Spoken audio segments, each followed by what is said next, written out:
Okay, so there wasn't a countdown. Welcome everybody to Beyond the Grade Media. This is Josh checking in, and I have a special guest tonight, the dude who loves movies. Cody, how you doing? I'm doing good, man. I'm excited to be here. Yeah, dude, fun. Thanks for doing this. Yeah, man. So let me go ahead and so we are live. We're expecting a countdown. All of a sudden, we're just live. Yeah, I was like, oh, cool. There's people watching it now. So the countdown didn't work, but that's all right. Cody, man, how are you doing? Tell me, who is the man behind the dude who loves movies? Yeah, man. So I don't know. Really. I'm just seriously, when like I was coming up with a name, I was like, I'm just a dude who loves movies. Like, I love the good, the bad, the really bad. I love all kinds of movies. Movies have been in my life my whole life. I've always liked movies. When I was a kid, my grandma owned a grocery store, and she had a movie rentals location in there. Cause like in the 90s, they had wherever you could rent movies at, you could rent movies at. And so I would look at the VHSs all the time, and I would rent whatever I wanted. It was a great time. So movies have always been in my life. Movies have gotten me through some bad times. Have gotten me, with everybody, they put you on a roller coaster of emotions. They can make you sad. They can make you happy. So I've always liked it. So yeah, I don't know if that's kind of like a generic question, but I'm sure we can get more. I just wanted to have you on because of your voice. You've got one of the best talking about movie voices out there. It's gravelly, it's rich. I was like, I got to talk to Cody about movies, man. Thank you. I appreciate that. When I'm editing my videos, I'm like, first of all, I'm like, can people understand what I'm saying? And then second of all, I'm just like, oh, like I sound like, I feel like in my mind, I have like a golf ball stuck in my throat. So I'm like, so I'm like, I feel like I'm like Kermit the Frog. So I'm just like, oh my goodness. Nah, dude. Nah, you sound great. I appreciate that. So yeah, growing up with the video rental store, did you ever rent movies where they had like the little discs on the front of the VHS tape where you would take the disc to the counter and talk to the fucking lady and be like, I want to rent Home Alone 2 or whatever. That's exactly what it was. It reminded me of like what you put on like your bag of bread, like those like, yeah, that's exactly what it was like the little disc on the thing, and they would have like two copies of each movie. Yeah, that's exactly and you were like, oh, I hope they got one back in that Dropbox, man. I know. Yeah, and like, so when I was a kid, it was a big section, but I'm sure now it was like, I'm sure if I were to see it now, even though the store's not there anymore, it was such a small little section of the store. So yeah, they always had the wire racks, that's how you knew you were in for a good time in those grocery stores, man. Yeah. It's crazy. Yeah, so sweet, man. Yeah, so I'm kind of a mid 80s kid. You were born in the 80s? I was born give your age. Yeah, I was fine. I was born in the middle of 88. Oh, okay. So, sweet. Whenever I talk about those little discs, like like a little bread pin, like just these little circles, man. No one ever knows what I'm talking about. Like, no, like you would have your bag of goods and your candy and shit, and then you would rent the movie. Take the little tab to the cashier. Yeah. Crazy. So tell folks who, where to find your channel, what you like to do, a little bit about your channel. Yeah, so you can find me at Dude Who Loves Movies, one word. That's on Instagram and YouTube. So I'm on there. I'm not anywhere else yet. I don't think I'm not really good at social media, and I had a Facebook back in the day in like 2016. I just kind of stopped. Like I just didn't need it anymore because I always use social media as promoting something, and I didn't feel need to promote really that much. And if I did need it, I would jump on and promote there. But I have a Facebook out there, but that has nothing to do with me, and I don't even know how to get into it. So yeah, I tried to start a TikTok. I didn't know what the hell I was doing. I was like, this is just not. I know. Not for me. And I was on Pizza's channel last night, and they were talking about something called Blue Sky, and I thought they were talking about the sky, but I guess it's a new thing. I was like, all right, man. But I'm sure just like Threads. I don't even have Threads. I don't have Threads either, but I'll go to read something and I'll click on that thing and it'll be like download. I'm like, what did they say? Like, it's like a, bait, I guess. I don't want Threads. I just want to read the thing. Just let me click on it. Well, it's so funny. Well, it's so funny because like I'll randomly get a message saying, like like say you had it. It'd be like Beyond the Grave wants you to see this thread. And I'm like, does he really want me to see what's on Thread? Like, they're just like picking random names and telling you, hey, they really want to see you over here. Totally. We got to talk about your Child's Play 2 in the background too. Yeah. If you haven't been watching Dude Who Loves Movies, he always has the poster in the background. He kind of changes them out. I'm guessing because it's always a couple weeks ago. Ernest Scared Stupid, and that was super cool. Yeah, usually around Halloween. I like Halloween because I'll keep Ernest Scared Stupid up all month. And then I think around last year on Christmas, I had the Silent Night the Violent Night poster up all night. Or all month, but I'm doing something a little different this year, so I think I'm going to switch out my posters. I won't have a Christmas theme this year. And these are all, the standard issue. Are these reissues or the ones like the one sheets that you got from back in the day? So these are all one sheets that I'm getting now. Yeah, you got like a connection where. No, it's just like website or eBay. 90% of it, it's from like a website called like Movie Posters. I can't remember what it is, but I order from them all the time. This is actually, like I said, like 95% of mine are original. This is not original. This is a reprint. I have not been I've not been able to find an original Child's Play 2 yet. Yeah. I think that's super cool. I'm always like, what's Cody going to have up today? People always like, it's a shower curtain. Like, no, this is like the window and this is the poster. Yeah. Shower curtain. And I'm sitting on the toilet right now. Yeah. He's having a good time, man. Yeah. I love it. Don't threaten me with a good time here. But yeah, so Child's Play 2 was one of the VHSs I looked at all the time on the rack at my grandma's store. And then my mom finally let me rent it, and I fell in love with Chucky and horror. I mean, it scared the crap out of me, but man, I loved it. Yeah, Child's Play 2 is something special, man. That poster, the cover art, I would just flip the box over and over and then I was like, it's a trip, dude. Absolutely love Child's Play 2. And then as a kid, you're just like, what is this? Like my sister had like the Cabbage Patch dolls, so I'm like, oh my god. I was like, what is this? And then I'm like, is this gonna happen to me? I was like, oh my gosh. Because I remember when I was a kid, if you think about it now, it's probably mental abuse, but now I find it funny. But when I was a kid, I remember my uncle, to keep me on the couch to watch a movie or to stay calm, he would tell me that if I touched the ground, that the gremlins would grab me and pull me under the couch. Oh my god! I stayed on the couch and I learned how to watch movies when I was young. I'm gonna be good, Dad. I swear. Yeah, that's funny. That's the Cabbage Patch, dude. So when the It miniseries came out, 1990, it was like a family event. So I went to my grandma's house and they all had the Raggedy Ann, the Cabbage Patch Kids, and my friend that was a little bit older than me, I think I was like 8 or 9. They had the little Chucky doll. They just rented it and it came with some promotion. It scared the shit out of me. Yes. And they would torture me. You can't watch it, so you got to stay in here with the dolls and play. I don't know, probably Sonic 1, but it was a trip, man.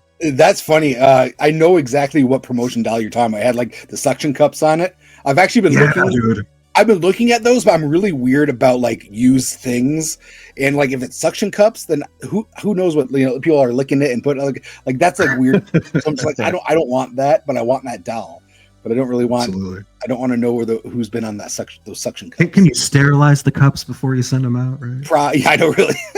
Seriously, man. Yeah. Well, that's like sometimes buying used things. Like I always picture I'll have a VHS. I'm like, where has this been before it came to me? And I just picture some dude sitting on the toilet reading the back of it or something. Not wiping his hands. That's a strange time. Yeah. I'm weird. There's a really cool secondhand shop right by my work that I go to, and I'm kind of the horror guy. So they'll save cool VHSs for me, and they'll match the eBay price, maybe $1 or $2 less. But I have this thing where before I have to secretly smell the tape because I'm afraid it's gonna have cigarette. Because I'll look at the package, like, oh, this motherfucker's starting to fray or brown.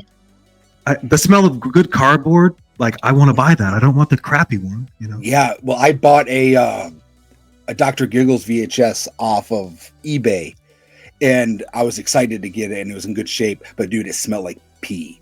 I swear someone pissed on it. So I'm just like, and it was as soon as I opened the box, I could smell it, and I was like, So of course I'm cleaning it off with everything.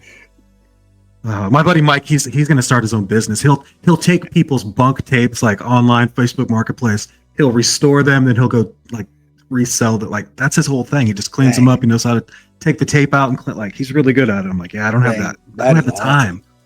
Yeah, so pretty crazy, man. So Cody, I mean, I've been watching you on other people's streams for a long time. And I was like, if I ever have a channel, I got to have Cody on. He's one of the best dudes, one of the funniest dudes. Do you do any sort of stand up? Have you ever thought about doing that kind of stuff?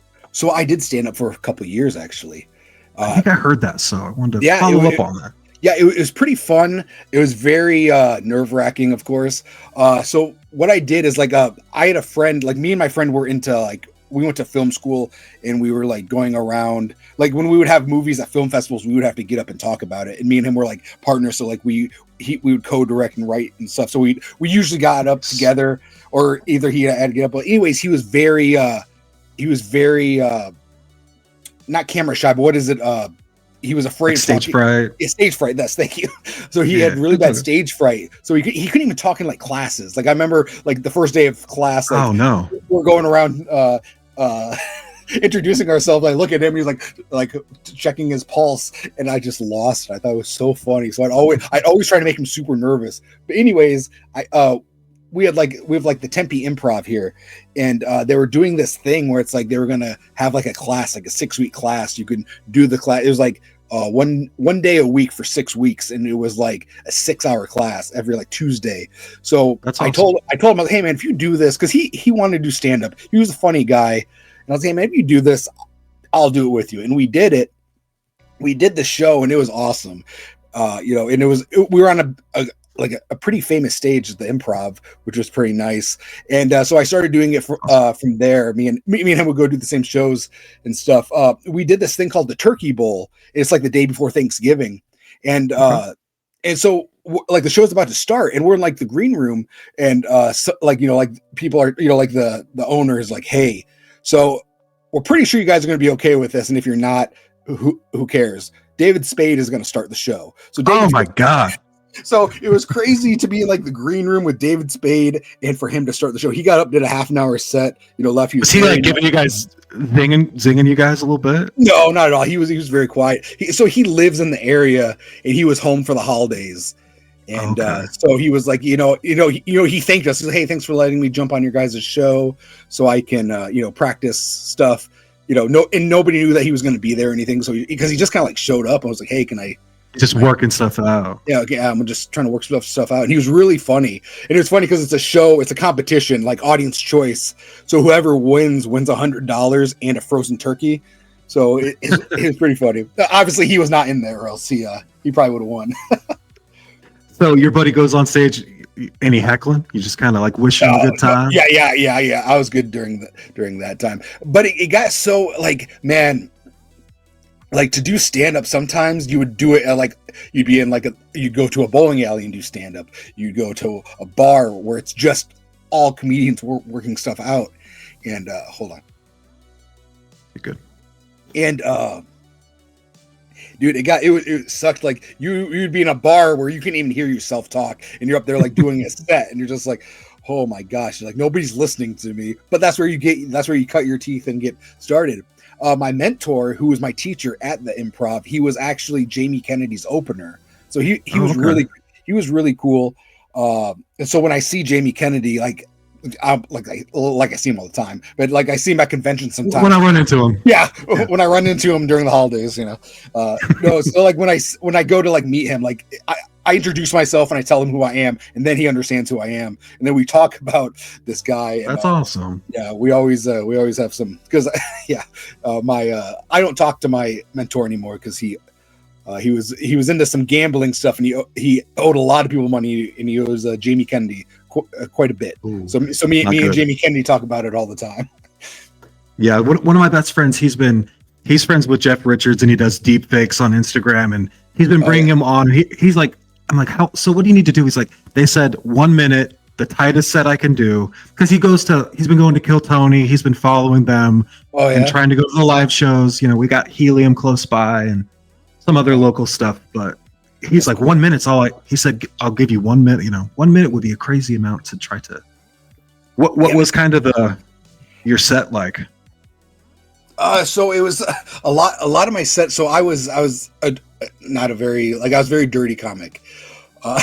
So I don't like Love really say what it is, but like I started my joke and then like you always get like 5 to 7 minutes usually as a starter. So I'd start my thing with a joke and then I would carry it back out to the end, like the wraparound. Yeah, the wraparound. Nice. Right, wraparound. I was really good at crowd work, so I could go off on crowds. And I used to do this thing called, I call them sniper jokes, where I'd say a joke, but only one person in the audience would understand it. But that one person in the audience is laughing so hard. So it's kind of yeah. So them over and over. Yeah. So something I really liked, and like I would always practice my sets with my friend. And my friend would practice them with me, and we'd go on set, and I would go on like just go off on things, and he'd be like, "When did you practice that?" I was like, "It just came to my head, and I just went with it, and it always worked out for me." But it's one of those things where it's like, man, it's very it's really weird. You can go up and do a set one night and kill, and then the next night do the same exact set and nobody laughs. And that's when you're just like, this is weird. It's very humble. Yeah, there's a couple coming through here. I'll try to post them. Who's your favorite? Do you have? I mean, I have so many favorite. I love stand-up comedy. It's one of my favorite things. Who's one of your favorite stand-ups working now? Dude, I love Sebastian Maniscalco. Oh, he's so just funny. Especially his earlier stuff. It just was so spot on. And I really used to like Dane Cook. And that's how I kind of like my sets would be like kind of like the way he would move around the stage is how I like to do that. I like big stages and I like to use the whole stage. There's this one show I was doing a set and like the lights are so bright so you can't really see the audience really. And I remember doing this whole set and I was going on, and then I finally realized that the table I was talking to, there's nobody at this table. It was an empty table. And I was just like, great. Oh shit. God damn it. I know. That's hilarious, dude. So you kind of like, Dane Cook's, he's pretty just quick fire, like working that crowd. So that was kind of what you took from it. Like, yeah, that really like, quick reactions. Just like his stage presence, how he used that whole stage. Like I could have done without a mic. Like I could have wore a headset and used my whole hands and stuff like that. Yeah, he was a monster in the early 2000s, man. Just everywhere. Oh yeah, I know. Like when he came out, man, he was so popular. It's crazy that he's just nowhere around anymore.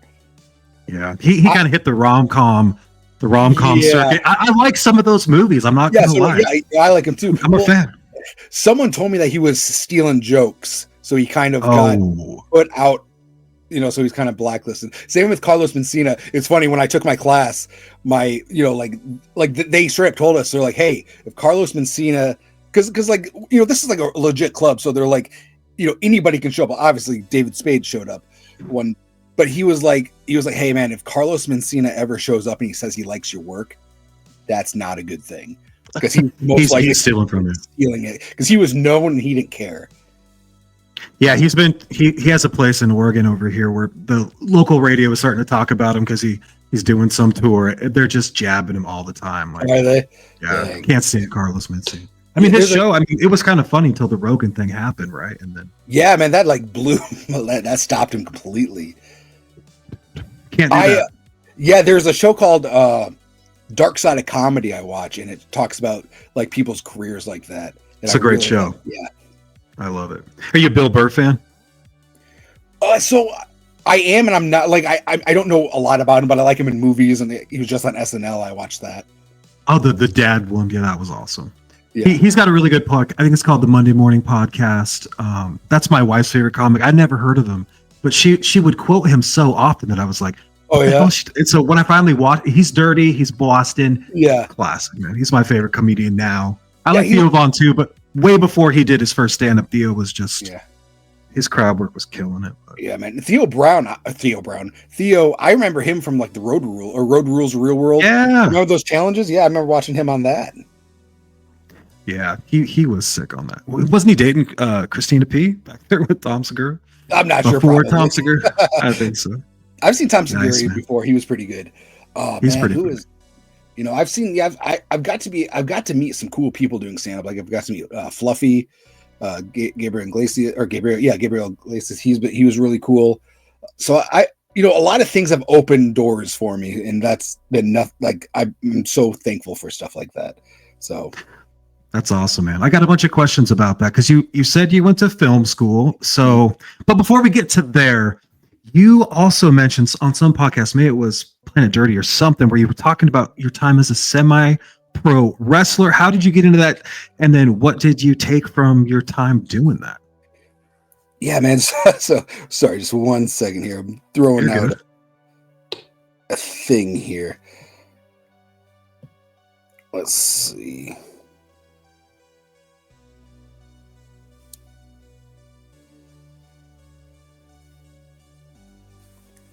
So this is kind of not the best story about how I've always liked wrestling. And I used to wrestle in my grandma's living room. I was raised by my grandma, so I'd like wrestle in her living room with my friends. Would all come up. We'd have like, we'd like stage the shows and stuff like that. But then we got into high school, and I remember them saying, like, when you're like a freshman, you get picked on a lot. So I was like, I'm not going to get picked on at all. So I went into high school pretending it was prison. So if anybody looked at you, I would fight everyone. And then after a while, I got to where I didn't have to fight. Now I don't promote fighting. I don't like fighting. I don't fight anymore. I don't do anything like that. So I'm against violence now. But anyways, somebody at my school was like, hey, we're doing this thing at a place called Fear Farm. And it's like a haunted place. It's like a cornfield with mazes and stuff. And they were going to wrestle there for the month of October, this many years ago. And I remember, and they're like, hey, do you want to come try out for it? So I did. And man, I remember having to like. What's it called? Fear Farm? It's Fear Farm. Yeah, Fear Farm. That's a great title. Yeah, it's called Fear Farm. And yeah, they were famous for like their corn mazes, and they had like all kinds of like haunts and stuff. It was really cool.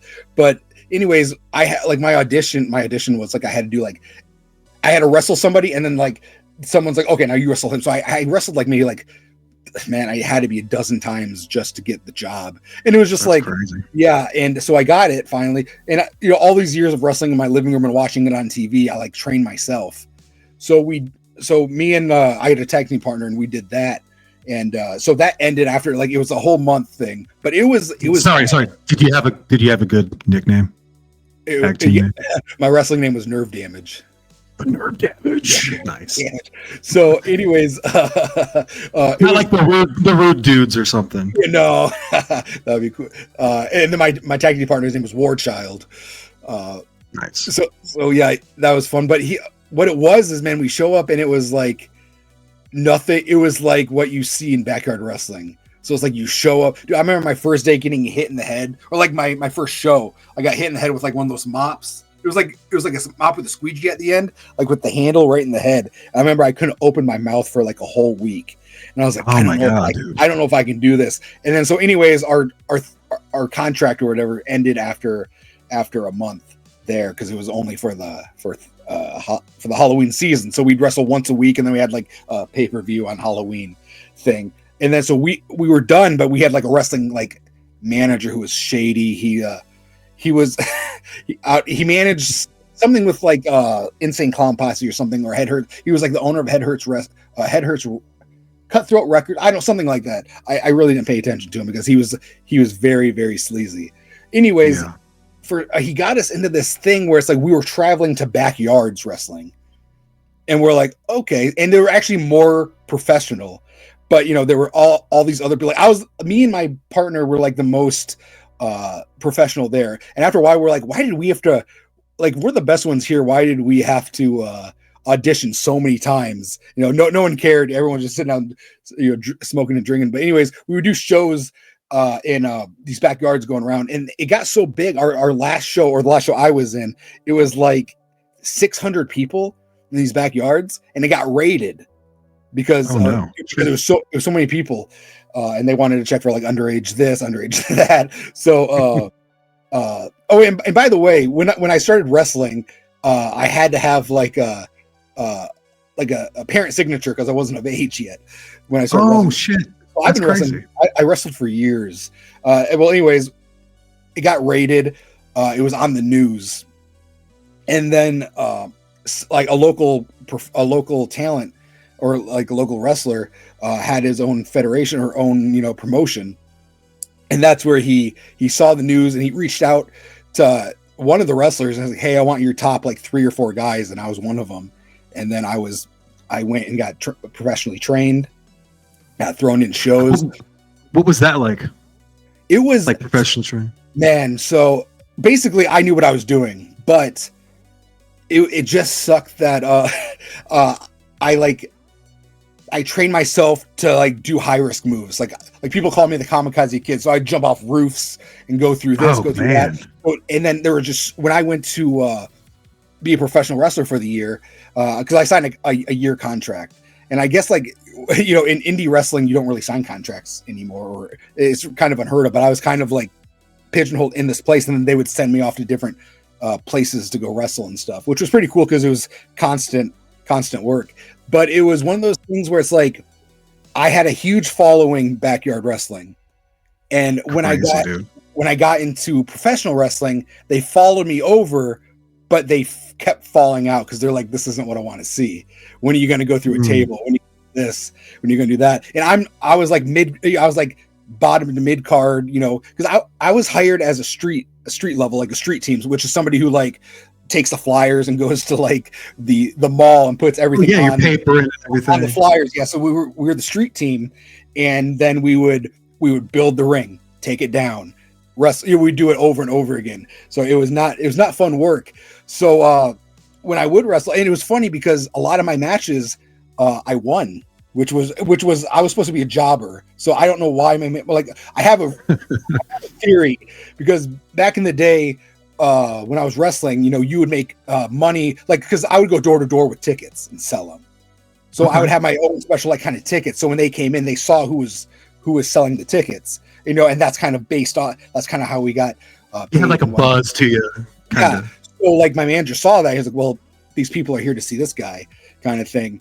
So I think that's why I got put over so much and being so new. But it was like, man, it was after the year, I was just beat up because I was kind of the smaller guy and I refused to do steroids or anything. So I was like, dude, I was getting slammed all the time by people on steroids. It was just, man. And whenever somebody wanted to practice to move, they were like, oh, let's use Cody. Let's do this. Cody, get up on the top rope. I'm gonna like power bomb you off of it. And I'm like, great. And you can't say no. It's so new. Man. So it's just like, I still like, I don't have like 100% grippage in this hand. I can't smell. I smell like 85% out of my nose. I broke my nose once, and I just kind of put it back together, but it bled for a couple months. But let me say hi to the chat really quick. I forgot to do that. We've got Eli in here. What's up, Eli? And then we've got Tiana Loves Movies. She's in here saying, what's up? What's up, Tiana? And then the Happy Crotimus Prince. How you doing, buddy?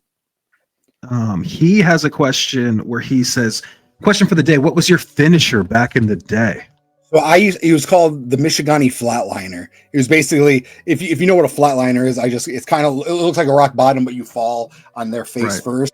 But when I went to the pros, a lot of the people were much bigger than me, so it looked weird. So I started doing that, and they didn't like it. Like I said, like there were a bunch of rules that I'm like, oh my goodness, a lot more rules than backyard wrestling. So I ended up doing a thing called the overdrive, where it's like you hook their leg and put your foot, or your knee, the back of your knee is over their head, and then you just kind of twist them like a corkscrew, kind of like it's kind of like a neck breaker, but with your leg. Makes super loud contact on the mat. Shocks everybody. I could talk about wrestling. I mean, I don't watch wrestling anymore, but I was huge WWF when I was a little kid, and then when there's a new wrestling documentary, I'm all over that. The behind the scenes stuff and the stories, like I crack out, man. I can't get enough of it because it makes me feel like I'm a little kid. I love it. Mm-hmm. Yeah, I love wrestling documentaries. Do you watch not Beyond the Mat? Do you watch Dark Side of the Ring? Oh yeah, dude. Dark Side of the Ring. But I can get my wife to watch that. She's always like, I got a couple of best friends that still watch wrestling. They got their little Doom crew on N64 that they still play. No mercy, and it's like they got characters. No but if they come over, we'll put on Dark Side of the Ring. And my wife's like, that's a crazy story about Doink the Clown or, whoever the weekly show is. But dude, it's funny. funny. It's intervention for wrestlers. Yeah. And I used to wrestle with the Doink the Clown. Like, it wasn't the real Doink, but I'd wrestle with somebody who was dressed up as Doink. Like there's a Doink that I used to wrestle with, and there's the Patriot I used to wrestle with. They would just, they would get paid double to do double duty and whatnot. But the coolest thing is about when I was professional wrestling, I got to wrestle with like people like D'Lo Brown. I don't know if you know who he is. Mm-hmm. I got to wrestle with Buff Bagwell, who I was a huge fan of, which I know he's kind of a joke to people now, but man, he was a big deal in the 90s, man. Early 2000s. I was a big WCW fan. So oh hell yeah. So Buff Bagwell was on his way and up on WCW. So it was really cool to be on the same poster as him. For real. Like all the villains, man. Yeah, that was like one of the moments where I will never forget is getting like that first poster. I don't even think my picture was on it. It was just my name, like nerve damage, and then like up there was Buff Bagwell. I was like, that's so awesome, dude. I was like, I am on the same poster as Buff Bagwell. So were you considered a villain back in the day? If you were doing all the kind of crazy backyard, the ECW type of stuff? No, I was more of a baby face when it was backyard. And then when we went to professional, then it varied through every show. There was no storyline when I went to professional, so it was whoever.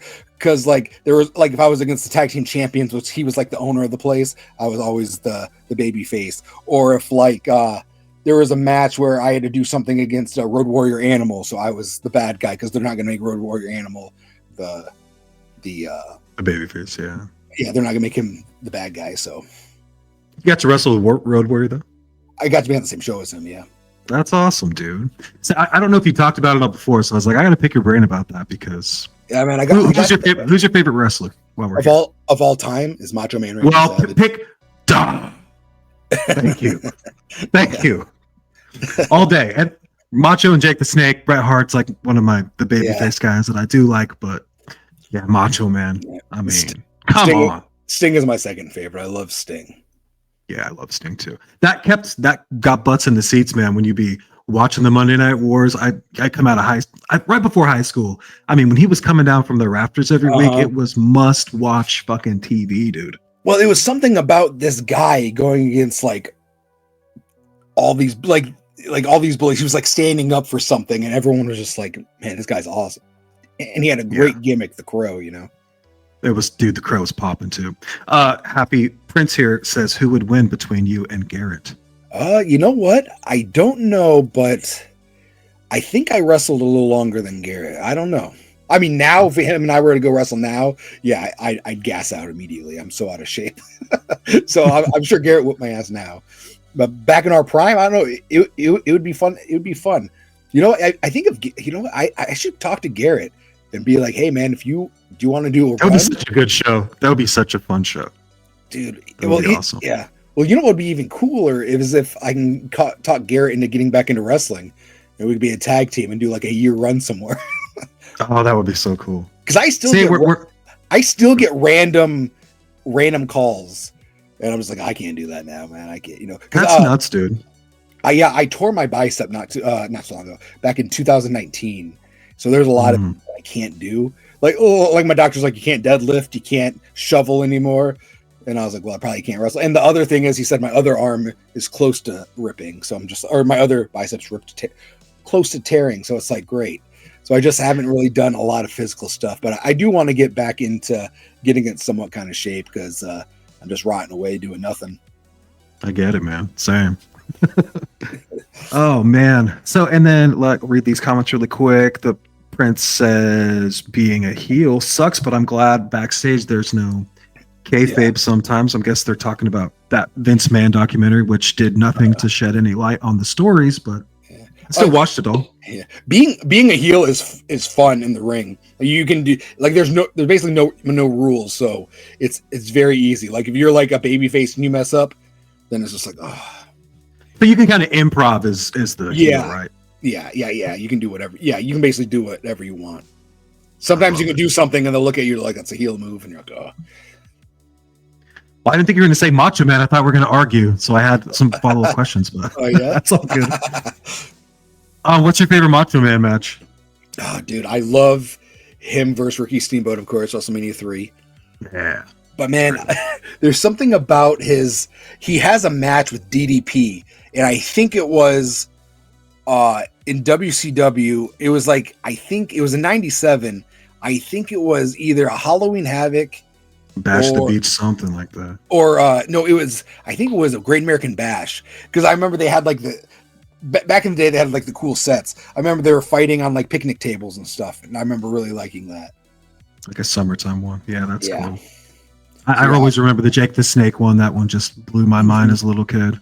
And I couldn't watch them live until probably like 95. So I would go to the mom and pop video store, the grocery store, and rent a year old, SummerSlam. Fucking, we're here talking about wrestling. That's awesome. Yeah, man. I would make those all the time too. Tiana says Undertaker, huge Taker fan. I mean, yeah, man. He's very nice guy. Very nice guy, Undertaker. That's awesome. So yeah, you go to like a ton of conventions. There's lots of them where you're at all the time, kind of thing. So it's growing out here. It used to not be like that. There used to be one, but now it's like I feel like it's growing a lot. But like over in like in Jersey, in that area, like where Garrett's at, Rhode Island, dude, there's like one every weekend, especially around this time of year. Oh yeah, it's like, oh my gosh, man. But like wrestler wise, I got to meet a lot of wrestlers through my travels and stuff like that. And I used to go to WrestleManias a lot, so we got to meet people there. So it was pretty cool, man. I got to share a bathroom with Goldberg once at a SmackDown taping. That's nuts. Yeah. Oh, you're like, don't spare me. Come on. I know. I wanted to talk to him, but like just before, like some kids all like, can I have a picture? He's like, he was like, what do you say? He's like, I don't know. Can you? And I was like, great. I'm not gonna talk to this guy. It's Goldberg. Yeah. I was like, yeah. He's always just a little bit off in every match. Like, I'm not messing with this dude. Yeah. And it was back when he returned to WWE, because I remember it was him and the Fiend that night. So it was towards the end where he wasn't doing the greatest. Yeah. Lots of stories about that dude, but yeah, crazy. Mm-hmm. So let's talk about your YouTube channel. We're going to get into a little bit of horror stuff towards the end here. What kind of got you into YouTube? You mentioned that you went to film school and all that kind of stuff too. So what kind of led to you starting your channel? Yeah, man. So film school, like, I remember I had friends who were like, okay, we should put stuff on YouTube and this and that. And like, but back then it was kind of like, porn, like YouTube was like, it's like going to the Oscars and being like, hey, I used to do porn kind of thing. Or, like, and they're like, oh, great. This guy. Yeah, this guy. So it was like always taboo not to do it. But then like once the pandemic hit, it was kind of like the cool thing to do. And, it was more like I didn't want to do skits and movies and put them on YouTube, whatnot. But when Child's Play, the remake 2019 was coming out, I was against it. But then I started watching this channel called 3C Films, and he was talking about the new Child's Play, and I kind of got hooked to it, and then I got hooked on him. I was like, oh man, this is really good.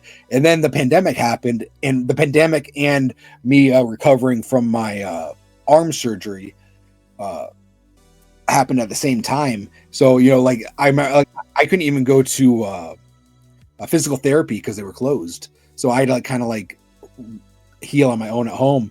So I started watching YouTube, and I thought YouTube was just for like music videos and trailers. But then I was looking up like reviews for let me look up Child's Play reviews or whatnot. And I saw that there was a video. It was a live stream, but it was like already done. But it was Pizzow and his brother Jeremy watching Child's Play 3. And I was watching them do a watch along. And I was like, this is weird.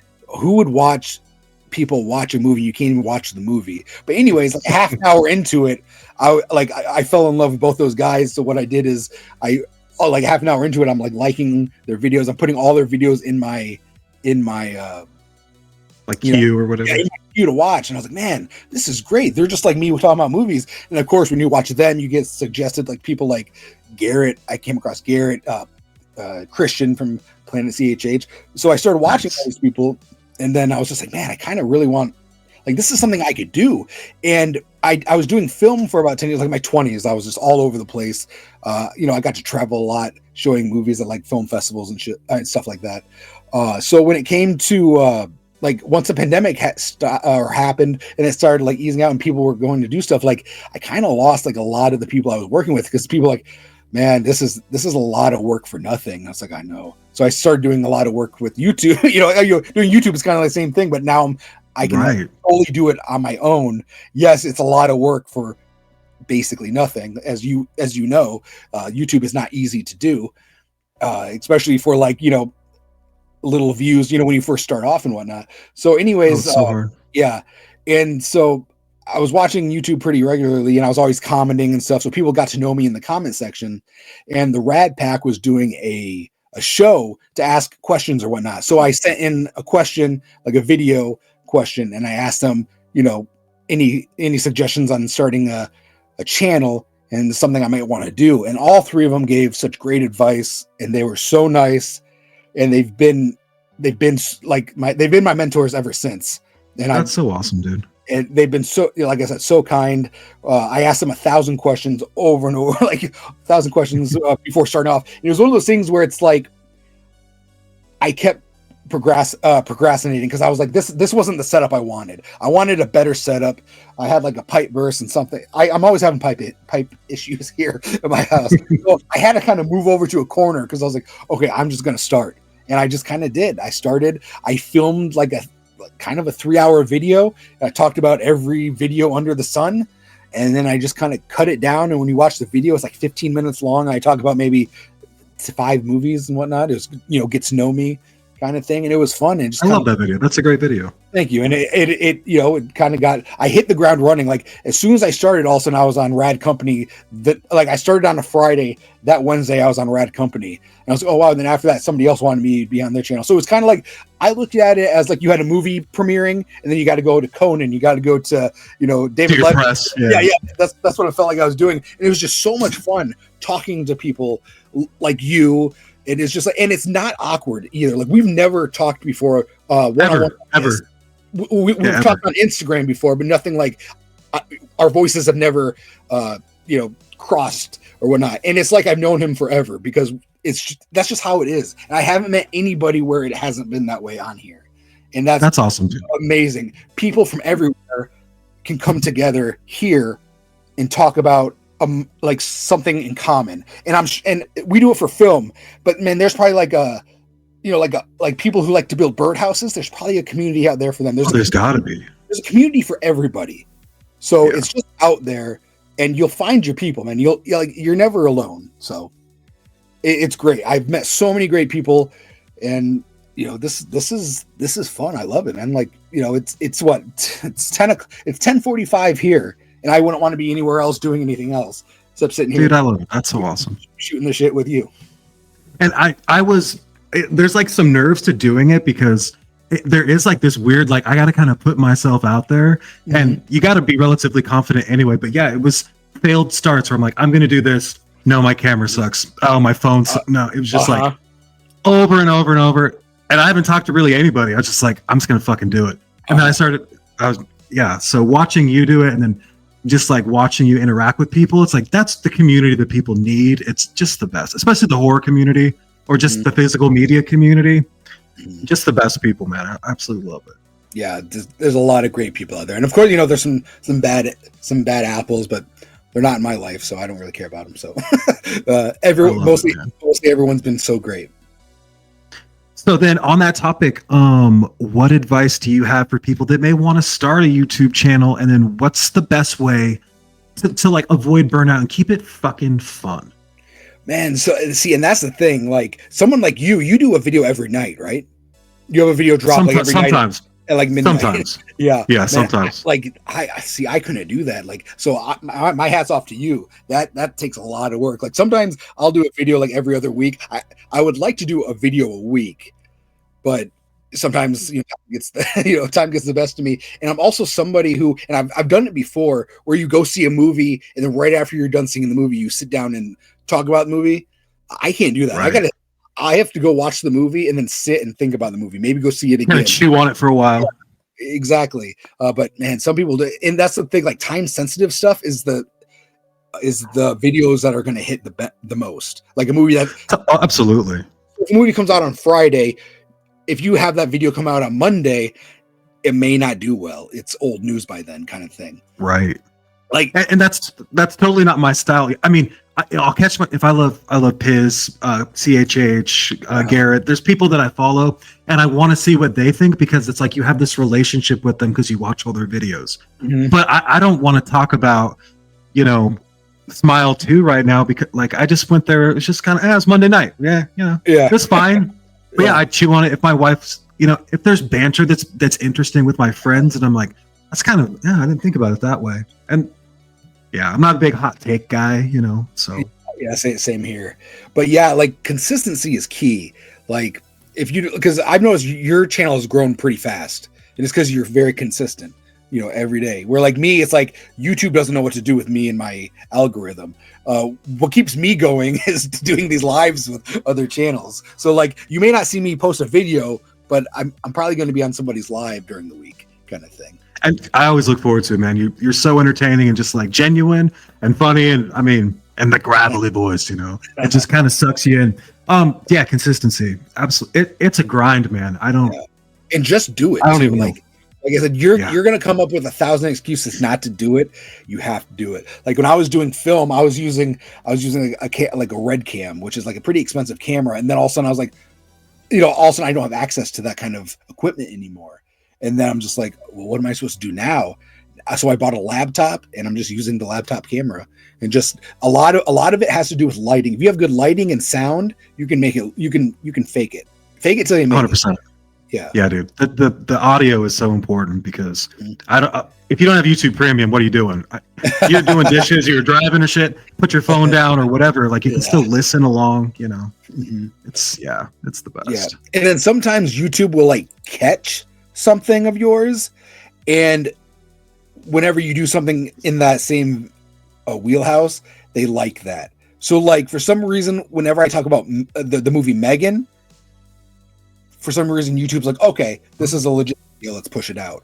So it's like, dang. So like sometimes if I talk about Child's Play, I'm going to tag, or not tag, but tag, hashtag, it's tag. I'll tag Megan in the description. Make it great. Do better because I want Child's Play to do better, and Child's Play usually does well too. But there are some things like talking about like 90s comedies, man, those fall flat on YouTube for me at least, and it sucks. And that stuff's so interesting. Those are things. That's what I grew up on. So yeah, man. Yeah, like you talking about Don't Tell Mom the Babysitter's Dead. I could talk about that for an hour. Easy. Just it's one of my favorite movies. It's like I don't understand why the algorithm is like, nope, you're the Beetle dude now, so why don't you focus on that for a little while? Can you try another soda? Do you want a soda? Yeah. We'd love you to have a soda, right? You're like, exactly. But just keep on going through. That was one thing too. It's like like a lot of people will do like movie news and stuff like that, but it's just I can't do it that fast enough. So it's like that's something I can't do. It's like also I see other people doing it. It's like that's not my thing. Like if I wish I could do a whole video about Don't Tell Mom the Babysitter's Dead right now, but I want to save that for like later on where I can get more people to see it, kind of thing. Yeah, I think that in the beginning, not knowing what you're doing and just going for it, it can be a catch-22 because now, luckily, I haven't covered like The Thing, The Shining, some of my favorite movies of all time. But there's movies I'm like, those reviews are horrible. What in the fuck was I like? Yeah. There's so much regret that I'm like, I don't know what I'm doing, man. Well, wish I would have done that one. It's one of those things, like if you look at my channel, I haven't talked about Halloween. I haven't talked about, pretty much any of those kind of franchises just because there's so many other people doing it. But they do well if you do. Like if I want to do a Halloween ranking, I'm pretty sure that might do well, Yeah, I'm sure it would.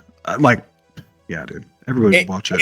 And it's not given. Like I said, one day I'll do a video and it'll get 1,000 views, and then the next week I'll do another video, it gets 200. I'm like, oh, well, that sucks for that. Yeah, there's no rhyme or reason. And I think, I'm like, you don't know if it's hashtags, if it's how the time you upload. There's so many like tricks. It's like, nope, it chooses. You have no control over it.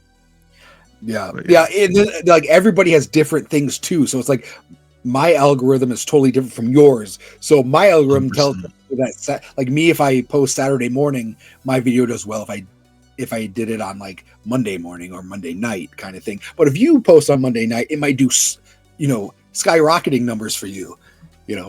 It's crazy. Yeah, if I do videos on Friday and Saturday, Sunday, it doesn't do anything. They just kind of sit there, and then they'll start picking up steam during the work week. But if I go during the work week, it's like, and if they're shorter videos, 7-10 minutes, it seems to do. But I don't know. It's crazy. It's a weird thing to try to crack, man. Yeah, and sometimes I try to make it between 8 to 12 minutes, but sometimes I'll have like a 21-minute video. It's like, all right, now I gotta cut down all this stuff to make it at least 15 minutes. Cause like sometimes I can talk and and I'm like, I don't know if people hear this or not. So there's a lot of things that don't make it to my videos. I'm cutting a lot of stuff out of my videos. Do you kind of like have a script when you're making a video? It seems like the Beetle Dude one had a really good flow, and it just it was very organic. Like, yeah. So Beetle Dude was one where so I do a lot of things in my mind. So in my mind, I edited. It was all edited in my head, and then I went to like the people who were in the video, like Mel, Garrett, and stuff. I was like, hey, can you do this intro for me? Have Beetle, say Beetle Dude, and have me come out. Well, Mel sent me a video, and she did some extra stuff, and I was like, oh, I could use this later on in the video for something, or I can make my intro a little different. So I'm glad that she did that. So then I rewrote it, and then Tabata, Brandon from Tabata Vision Films, he sent me one with him and his daughter. They were supposed to say Beetle Dude, but he ended up saying Beetlejuice, and I was like, okay, I don't want to play with that. I don't want. So that's what I did. I put him a little later, and I made up the whole thing about how if an innocent person says Beetlejuice, then Beetle Dude disappears. So I had to rewrite it and stuff like that.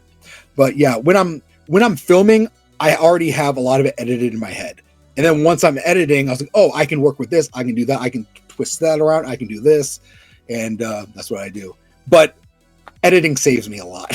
Like, I can't sit there and just press record and talk because I mess up 1,000 times. So if you're afraid of messing up, I mess up all day, or otherwise you'd hear me stutter or say the wrong thing. I say the wrong thing all the freaking time. All the time. All the time. Yeah. And I'll be like, all right, that was 12 takes. Even if most of the take is kind of good, I'm like, my voice flubbed out. Sometimes I'll just leave it in there. I'm like, you know what? I'm going to rant. Yeah. And then sometimes it's like, I can put a photo over this and kind of Frankenstein it together. And that's what I'll do. Little transition work. Yeah. So what are some things connected to YouTube that just drive you crazy with social media? There's always things that just bother me with it, so I'm just curious as to what, because you don't do a lot of promotion except for Instagram for the most part. Yeah, what do you see on social media is there things that just drive you crazy with are you big into promoting the stuff, or? Yeah. So if I didn't have a YouTube channel, I probably wouldn't have a YouTube. I'm sorry. If I didn't have a YouTube, I probably wouldn't have an Instagram. But I'm glad I have an Instagram, because Instagram is kind of where you do all your business, because you can't message people on YouTube. So Instagram has been a great promotional tool for me to get people, say we're doing a live, throw this up on a story so people going through can be like, oh, they're live, let's go see what they're doing, kind of thing. Or, I can get people ready for something else. But I'm not big into social media, I'm kind of like a very personal, a private person, I should say. So I don't really if on my Instagram it's going to be entertainment related. The only thing that's not entertainment related that's on my channel is probably going to be once in a while I'll post something about my dog or something like that, because I'm a huge animal lover. So I'm all about animal rights and stuff like that. Nice. But you're probably not going to see a picture of me and me shopping for cars or something like that. You're probably not going to see that on Instagram. It's going to be movie related. Like if I go to a concert, entertainment. So if it has anything to do with entertainment, I'll do it. Maybe if I go to Taco or anything retro. So if I go to Taco Bell and it's the old, badass new cups they got. Old 90's cup, I'll take a picture of that. But I'm very particular on what I do, what I post, and what time I do it and whatnot. Kind of pop culture stuff. Yeah, pop culture stuff. If it has anything to do with pop culture, I'll talk about it. But I'm not going to be I'm having turkey right now. I'm not going to take a picture of my food. Yeah, I had mine that was just like, it was mostly just photos of my kids, and then I was like, well, I guess I have this stupid channel now, so I'll just I'll try to promote through. So it's just kind of weird now that it's it's bizarre how And like people like, just and I don't follow like family. Family doesn't follow me. I don't have many like my real like my personal friends don't really follow me on here. You know, it's all separate. So like when I scroll through the wall or the feed or whatever, it's all movie stuff. Like I don't really, awesome. I don't really care about seeing somebody yell at this person for that and this and that. Like it's just noise I don't want to hear. If I want to see 100%. That, I'll turn on the news or something like that. Yeah, my best friends that I'll have, hey man, will you see if this video just loaded on your screen? Because I think it's got a copyright. And they're like, I don't watch your fucking videos. I'm not gonna like. I don't tell anybody. I mean, I have a couple of work friends that we talk about it. My wife doesn't watch. My parents don't. Like nobody knows what I do, and I kind of want to be organic that way. You know, I think it's cool. Yeah, I like it like that. And that's the thing. Like when I started this, I was like, I don't want anybody from like film, nobody from wrestling. Like I'm starting from scratch, and I want to see if I can build from there. And I've been pretty proud of myself for being able to do that. I love it, dude. Yeah. Frank just popped in. What's up, Frankie? Frank, how you doing, buddy? So, Cody, let's do a little hypothetical. Tomorrow is Friday night. What is your go-to 90s flick? It doesn't have to be horror. It can be anything. Set the mood for me. If it's the 90s and you want to watch your favorite 90s movie, what rituals do you have? Do you have a favorite pizza? Are you a Coke or Pepsi guy? Do you have friends over? What do you have to do to get into the spirit of Friday night in a flick? Yeah, man. So I am big on movie nights.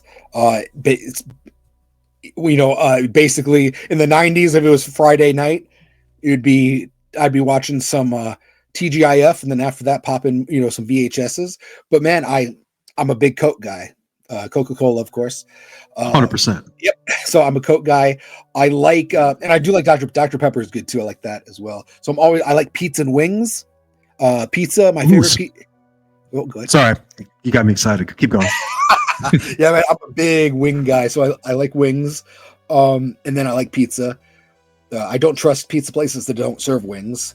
I just don't. 100%, dude. Some places like that, and I scoff at them. But or scoff at them. Fuck them places, man. I know. Fuck them. Same with like when you go to like a burger place and you have to buy burgers and fries separately. I'm like, I don't like that. I'm going somewhere else. Yeah, it's this is not like an entree. It's not like a la carte. Like the burgers come with the fry. Like yeah, but I remember. And it better come with fry sauce. Yeah, some fry sauce and some ranch. I remember Islands used to do that for a while, where they would like you can get the burger and then you get the fries separate. It's like why does your burger not come with the fries? But that's ridiculous. I have no time for that. No time at all. You're what? Dude, I have no time for. Yeah, if you don't have burgers and fries, pizza and wings. Do you like a little bit of cornmeal on the bottom? Do you like the pizzeria style, like where they got the 1,000-degree oven that's been there since like 1733? That's the best fucking pizza. I'm not picky, man. I like all pizza. Like, especially growing up, I would do like the 5 for $5 from what is it called? Domino's, where you get like 5 medium, or you get a medium for $5 as long as you bought 3 of them. And now it's like if you buy 3 larges for $7 each, 3 toppings. Yeah, toppings. Yeah. That's what I get, because I like 3 toppings. So I like jalapeno, ham, and bacon. And then I get a side of their kicker sauce, their buffalo sauce. I always have to have buffalo sauce with my pizza because I like to dip it into it. Yeah, we're very likely. I worked at like every pizzeria in the world when I was growing up. So whether it was Pizza Hut, Domino's, Pietro's, we have that up here. There's, ones that were like Klondike, just weird, like, I don't know, man, strange pizza places. So I've kind of taken like a recipe from each place, and I make homemade pizza. And I just, if you don't have wings with the pizza, what the hell are you doing? I know, yeah. It's I don't want a salad. I want wings. Exactly, man. And then there's man, I like zucchini too. Like the older I got, pizza? No, not on my pizza. Okay. Like I deep fried zucchini. There's a place I go to called Uncle Sam's, and they have great deep fried zucchini. I like to dip it in buffalo sauce, of course. But yeah, man. So I'm getting some pizza, wings, Coke, and I'm watching. Man, I do some strange double features sometimes. Like I'll throw in like Child's Play 2, and after that do Problem Child 2. It's my brain works weird like that. Or like, like for some reason I do like, I'll do like Beethoven 1 and 2. That'll be a double feature I would do. I haven't even thought about, you were talking, I was like, I haven't watched Problem Child 2 since 1994. And I think I have a DVD double pack somewhere. Oh, like, man. It's a trip. I'm a big fan. Oh, that's awesome, dude. Shout outs to Side Hustle Cinema who sent that to me. Side Hustle's the shit. Yeah. Yeah, Beethoven 1 and 2. So you're going to watch a 90s flick tomorrow night. You got pizza and wings. What are you putting on? Tomorrow night, let's see. It's funny because next Friday I have plans with my friends. We're doing like a Friendsgiving where we're doing pizza. I love it. That's awesome. We're doing pizza, wings, and we're doing Crazy for Swayze. We're watching some Swayze movies. You got a favorite Swayze movie? Yeah, I like Roadhouse. Of course. That's a lot. But I'm a big fan of Ghost. I'm a big fan of Point Break. I'm a big fan of I said Ghost already. Dirty Dancing. So I like a lot of his movies. I didn't watch Dirty Dancing until a few years ago. My wife was like, you got to watch it. You're going to like it. And it was a good fucking movie. I'm a big fan of Red Dawn, too. I mean, The Outsiders with Swayze. Swayze's he's a legend, man. Yeah. He has a movie, too, called Youngbloods I like. I don't know if I've seen that. It's like him, Keanu Reeves. It's a hockey movie. It's from like the early 80s. Okay. Yeah. He wasn't in, I'm trying to think. He's not in Deuces Wild. He's like, there's some other kind of gang mentality movie that he's in, but I don't think it was that one. He was also in a movie I think it was called Hit the Road Jack or something like that. I have it. It's a Kino release, and I remember my grandma renting it for me when I was a kid, and then I saw Kino had it, and I bought it recently, but I haven't watched it. It was something like that. He's like kind of like a deadbeat dad, and he's like taking care of his kids, kind of thing on a road trip.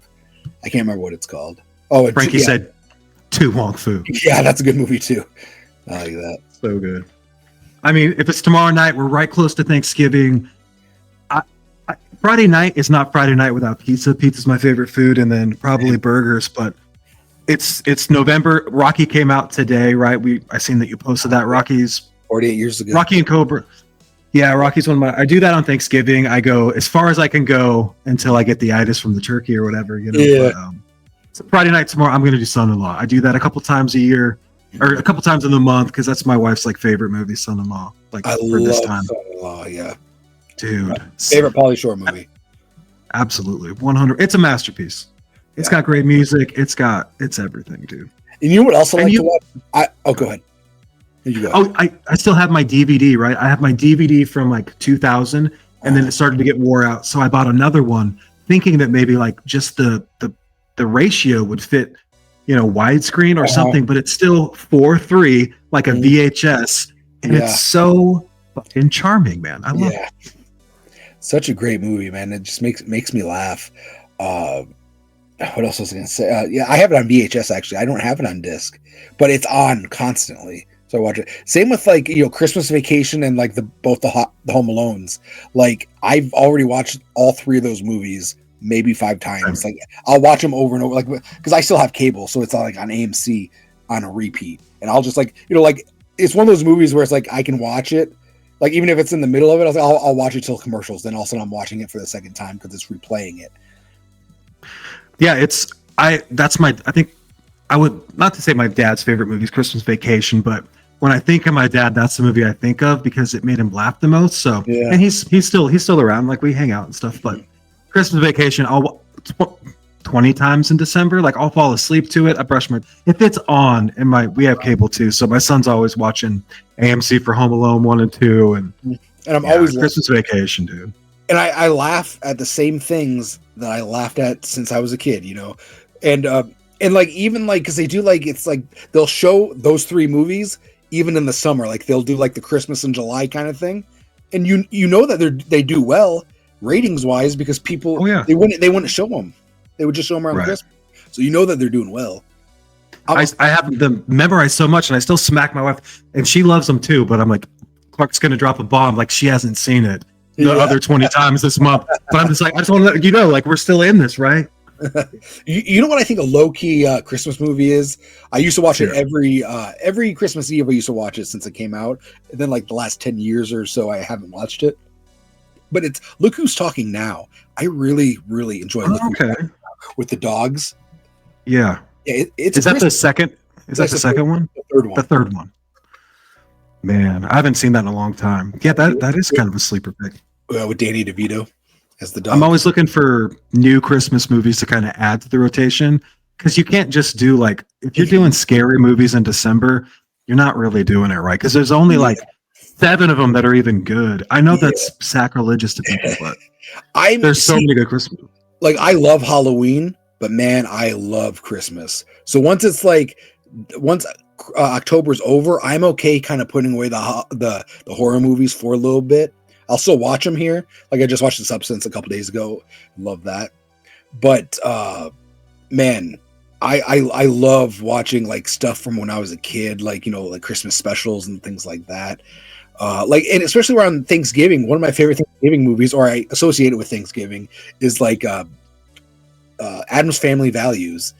You know? Oh yeah, that's a great movie. There's really nothing. I mean, like, it just has Thanksgiving vibes, even though it takes place at a summer camp. You know? Yeah, just the way it feels. Yeah, there's only a few Thanksgiving ones, so if I can find one to kind of fill that, like, I mean, Dutch is there, right? Yeah. Trading Places is more December, but yeah, the Rocky movies. Once I was like, this takes place on Thanksgiving, like right around that season, so I'll just binge them, man, like over and over and over again, the whole month. They have the Rocky marathons for Thanksgiving, and then they have Rocky marathons for 4th of July, and you know, those kind of holidays. So about 2 times a year, I'll watch them all. What is the first one's your favorite, Rocky? So it changes, man, as I get every year. The first one was my favorite forever, and then probably from when I was like 10 on, it was Rocky 4. Mm-hmm. So probably I was 20, and then it was Rocky 3, and it was Rocky 3 until like 2 years ago, and now it's Rocky 2. Oh. And I don't know what happened. But now probably the ones that I watched the least have become like, they slowly just overtake the other ones. I went through a big Rocky 5 phase where I watched it for like over and over, because I think it's great still. Like, yeah, I love Rocky 5, dude. There's something about Rocky Balboa, the movie. I love that one. I think it has like it's just like, it's so sad, and I just feel like I feel for him the whole movie, and I love it's so cool. Like, all the quotes are inspirational. You know, I find myself going back to that one quite often. Like, I get you out of that slump. Especially like the older you get, the more you relate to Balboa.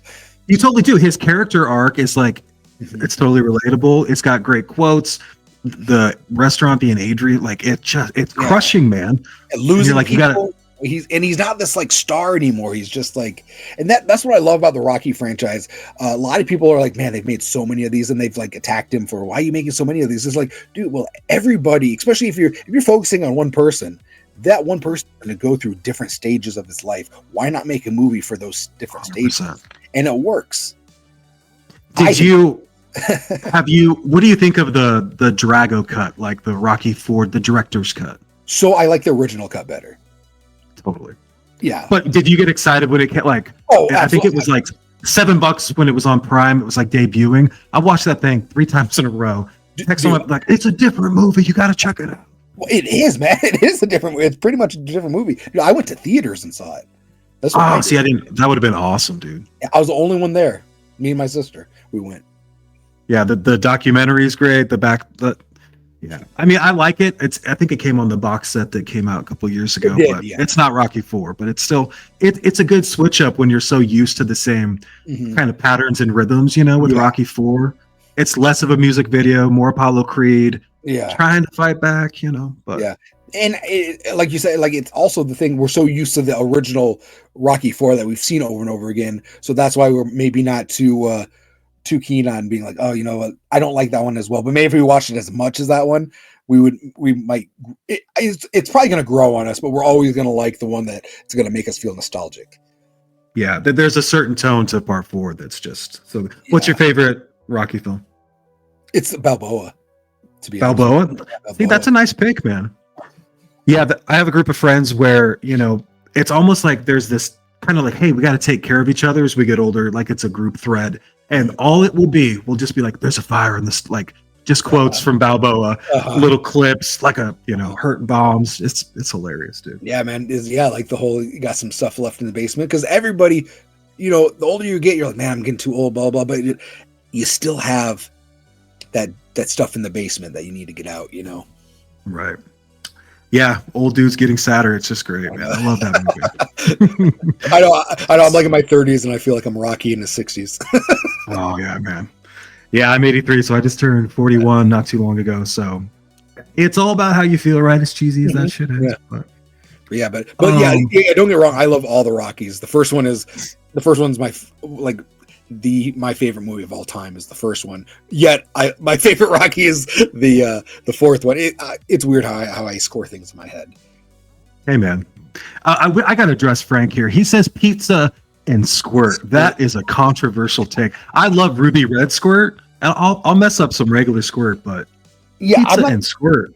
I mean, to each his own. If you like that, I'm not a big grapefruit person, but yeah.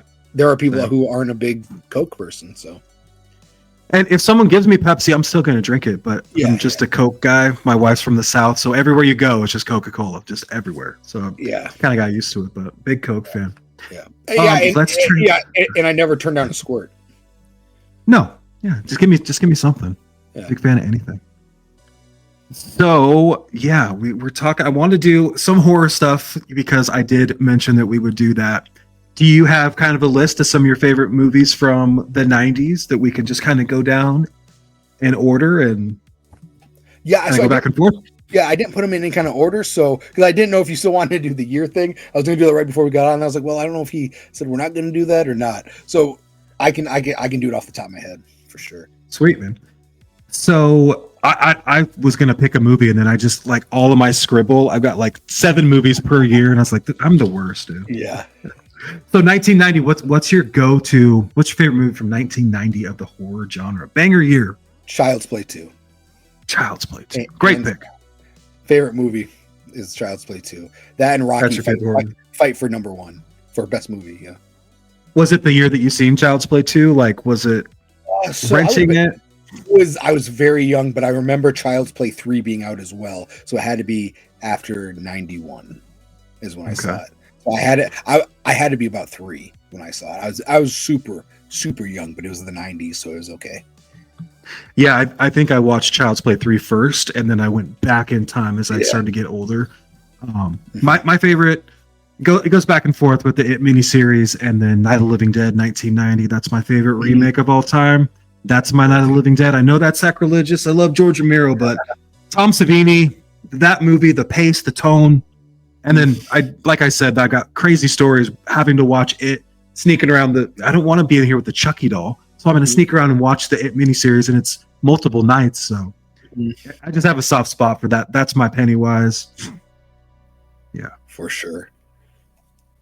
Moving on, 1991. There's one that everybody always picks. What's your favorite from 91? Horror movie wise? Let's hear yours first, because I want to say Child's Play 3, but I don't. I wrote down Silence of the Lambs. Oh, okay. That's a good one. I think I'm going to go Child's Play 3. Child's Play 3. I love it. 92, I have like 7 titles. I'm going to go first on this one. The first one that I think of when I think 92 is Dead Alive. That's one of my favorite movies of all time. I don't close October until my brother comes over and we hang out and watch Dead Alive. But I think Candyman changed my life. Growing up, I had the worst babysitter of all time, and she let me watch Candyman when I was probably 9, something like that.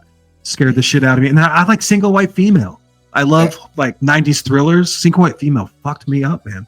Mm-hmm. I was lots of nudity, it was just a crazy movie. So what the hell's going on? And then Dracula 92, that's one of my favorite movies too. And then Twin Peaks, I'm a huge David Lynch fan, so I stole all the 92s. What you got? 92, if you watch my channel, you know I'm a huge fan of 90s thrillers. So it's going to be The Hand That Rocks the Cradle. That low key is the movie that started when The Hand That Rocks the Cradle came out, they fast tracked Single White Female, and Single White Female is the one that gets all the glory. So I like Single White Female, but when people mention it, I'm just like, you mentioned it, but I'm just like, man, have you seen that? I'll mention, have you seen The Hand That Rocks the Cradle? Like, I've never heard of it. It's like, dang, you've never heard of it? It's like, two movies that were always on my mom's shelf. The Hand That Rocks the Cradle and Sleeping with the Enemy. They're like right next to each other. I love Sleeping with the Enemy. So all those kind of yeah. Oh, Eli, if we were going by our favorite movies of all time, it would be, or favorite movies of the year, it would be Batman Returns. Dude, so that's your go-to. Yeah. Nice. Frank saying Goodfellas. It's not that Goodfellas. I mean, I've got a giant poster one sheet out here somewhere. Good. I love Goodfellas so much, but we're talking horror right now, Frank. Come on, man. You have an original. Hey, yeah, I've got a one sheet of Goodfellas over there in the corner that I need that to expensive? Like, I feel like that'd be an expensive one. It was probably like $300. Wow. Okay. See, the most I've ever spent on one is $129, and that was Mrs. Doubtfire. Ooh, see, that's awesome though. I would totally pay $130 for Mrs. Doubtfire. And mine are all 80s, or I'm sorry, mine are all 90s and above. Because when you get to the 80s, they're like a different size, and they like, first of all, the frame jumps up like $100. Yeah, they don't fit, dude. And then the movie or the poster itself are just way expensive. So I don't have any 80s, or else there'd be a whole plethora of other ones I'd put up. Yeah, I don't think I have. I have a Reanimator, but I think that's a reprint, so it doesn't count. But well, and there's something about, because I've always liked posters, but I got into this at the original poster game when I started, because I saw like Garrett, he would have his posters up in the back. He'd have 3 of them. I was like, man, that's really cool. So I looked it up. Don't Tell Mom the Babysitter's Dead. It was $10 for an original one sheet. That's ridiculous. I looked at Hand That Rocks the Cradle. It was $10. And I was like, are you kidding me? And then I got Beethoven for $4.99. And then I was just like, it just started growing. I was like, oh my God, like all the posters I have aren't expensive at all. So I'm okay staying with the 90s, because it's all, I understand there are a lot of posters I want and nobody else wants. Like I have like a, It's Pat poster. Nobody wants It's Pat. It's Pat. Yeah.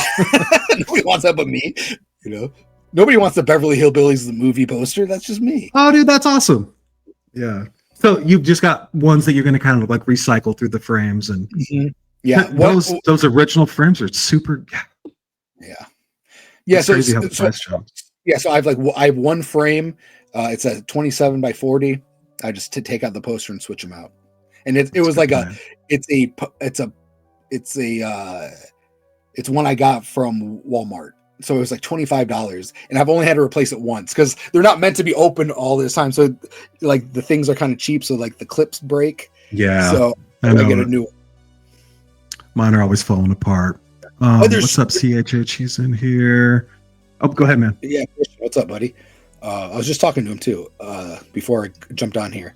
The one thing about when you have something like this, like, dude, I got the Little Giants one sheet.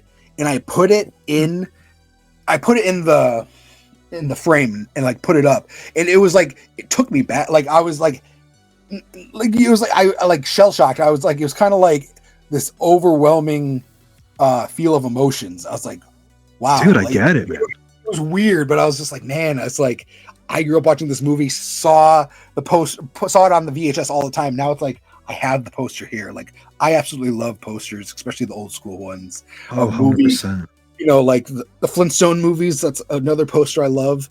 That like I put it in. I'm just like, man, this is great. And it's like one of those things where it's like, does anybody else care about this? But I do. But I do get a lot of comments on my posters. Like, oh my God, you got a Running Scared poster. I didn't even think anyone knew that movie, kind of thing. Right. Yeah, you have a couple weeks ago, you had like Daylight back there. It just reminds me of going to my mom and pop video store, and they were just on the wall. Like you went through them. Like you went through the beaded to the adult section. There was just posters everywhere, dude. I almost put in Breakdown, because that's one of my favorite like thriller action movies. Is Breakdown with dude, Kurt Russell. 10 out of 10. Yeah, I almost put that in tonight, but I was like, I'll keep Child's Play because I knew we were going to talk about horror. Yeah, no, Breakdowns. That's a 10 out of 10 right there. I mean, that is such an amazing suspense thriller. Love it. Were we on 93? Yeah. My favorite from 93, no one ever really watches, but it's Necronomicon, Book of the Dead. There's a really expensive release that was like $40 on Blu-ray, and then I've got it on tape too.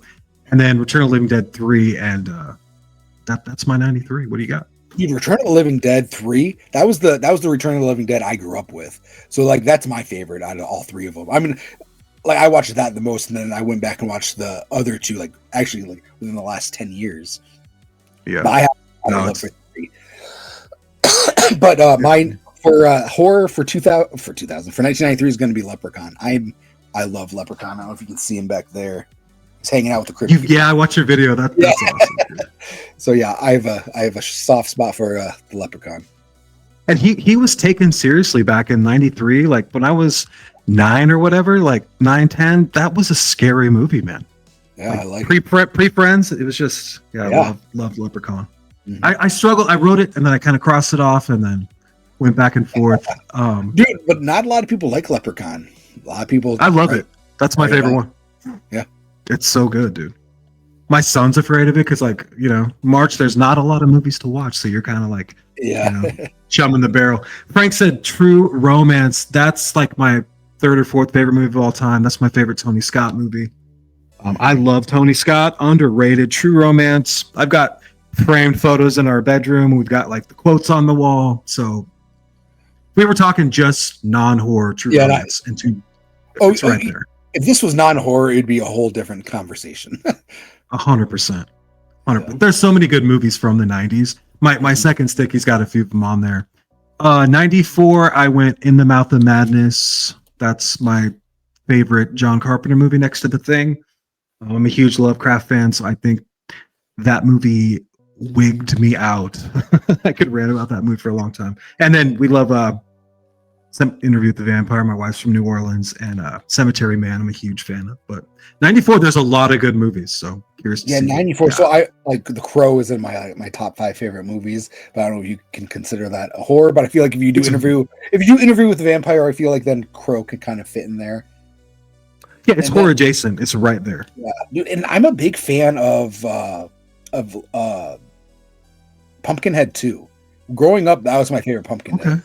Now it's I love Pumpkinhead 2, but I like Pumpkinhead 2 a lot. Part 2 is the best, man. It's so good.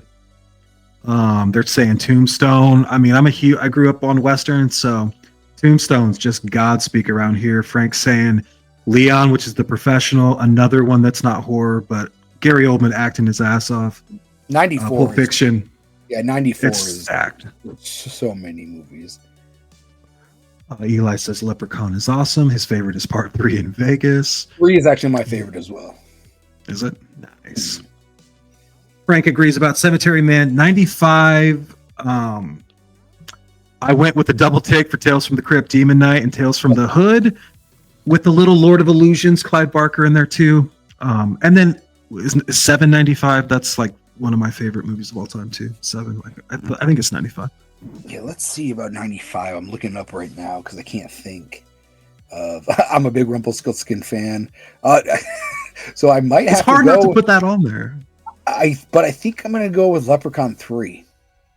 Leprechaun 3. If that's your favorite one, I mean, it's right there. Yeah, I think I'm going Leprechaun 3 for a favorite. Yeah, Leprechaun 3 for sure. Yeah, there's some good movies in 95. Mm-hmm. 96, I went with Bad Moon. From Dusk Till Dawn. I freaking love Bad Moon. So I'm a huge dog fan. So I saw Bad Moon for the first time during the pandemic, and I was like, how did I not know that there was dude, there's a horror movie starring a dog. Like the dog is the hero of the movie. So I freaking love that. That's my favorite werewolf movie. But my favorite movie of 96 is it's a kind of a boring answer, but it's going to be Scream. Yeah, I mean that's when you Google horror movies 96. That's the heavyweight king, the champion. I didn't controversial take. I did not like Scream when it came out. I think I was 12 or 13. I love Wes Craven. I like even his bad movies. I'm a huge Wes Craven mark, but I thought, I don't know. Everybody loved it around me, so I was like kind of a punker and trying to just be like, I was trying to be edgy, I think, but going back in time, I love Scream. Scream, it scared me and my jaw dropped. I was like, at the ending, I was like, man. But I was 9 when that came out. So when that came out, I remember watching it. Well, of course, the promotion for it is on MTV and everything, which is what I was watching everywhere, dude. I remember it finally came out. I remember watching the pay-per-view channel. You remember you used to have pay-per-view channel? Oh, yeah. Like trailers. I remember they'd show that. It was like that, GoldenEye, and Beavis and Butthead Do America. They'd show those trailers over and over again, and I'd watch it for the Scream trailer.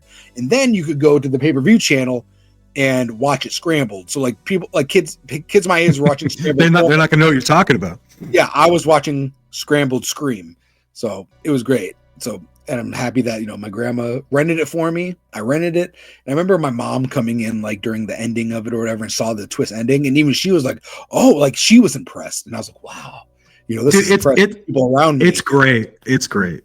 So it really is. It really changed my, like, I always wanted to be like an actor when I was a little kid. And then once Scream came out, I was like, I started thinking about the writing. I was like, man, you could really shock people here. And I really liked it. And it's so kind of a movie within a movie. Like as I grew up and started watching it, it was just kind of like we went through these phases with Scream and Paranormal Activity, Saw, where there's just like you get so many movies from a franchise that I was just kind of like I don't know. I didn't take the bait at first, and now I love it. But it took a while. Mm-hmm. 97. My favorite film is it's Event Horizon and The Devil's Advocate. Nice. So 97, mine is going to be I'm going to stay on the Scream train, but I'm going to go with I Know You Did Last Summer. Great film. It's pretty much the same as Scream, but yeah, and I'm a fan of the post-Scream movies because that was like when me and my friends were hanging out watching movies. Was that time frame kind of thing. Yeah, it was like kind of like not trying to pay attention to those movies, and then I started dating a lot, and they wanted to watch that. And I was like, oh, girls are scared. This is going to be great. And so you start to follow the trend, Yeah, I Know What You Did Last Summer. I also love. Did we talk about Fear? Fear from '96, the Mark Wahlberg movie. I fucking love Fear, man. Love that movie. I love Fear as well. Like those '90s thrillers, they just don't make them like they used to. And I love them. Dude, there's a movie with Megan Fox that just came out where she's like an AI robot. She's like she's like a maid or whatnot. So basically, it's like Megan mixed with The Hand That Rocks the Cradle.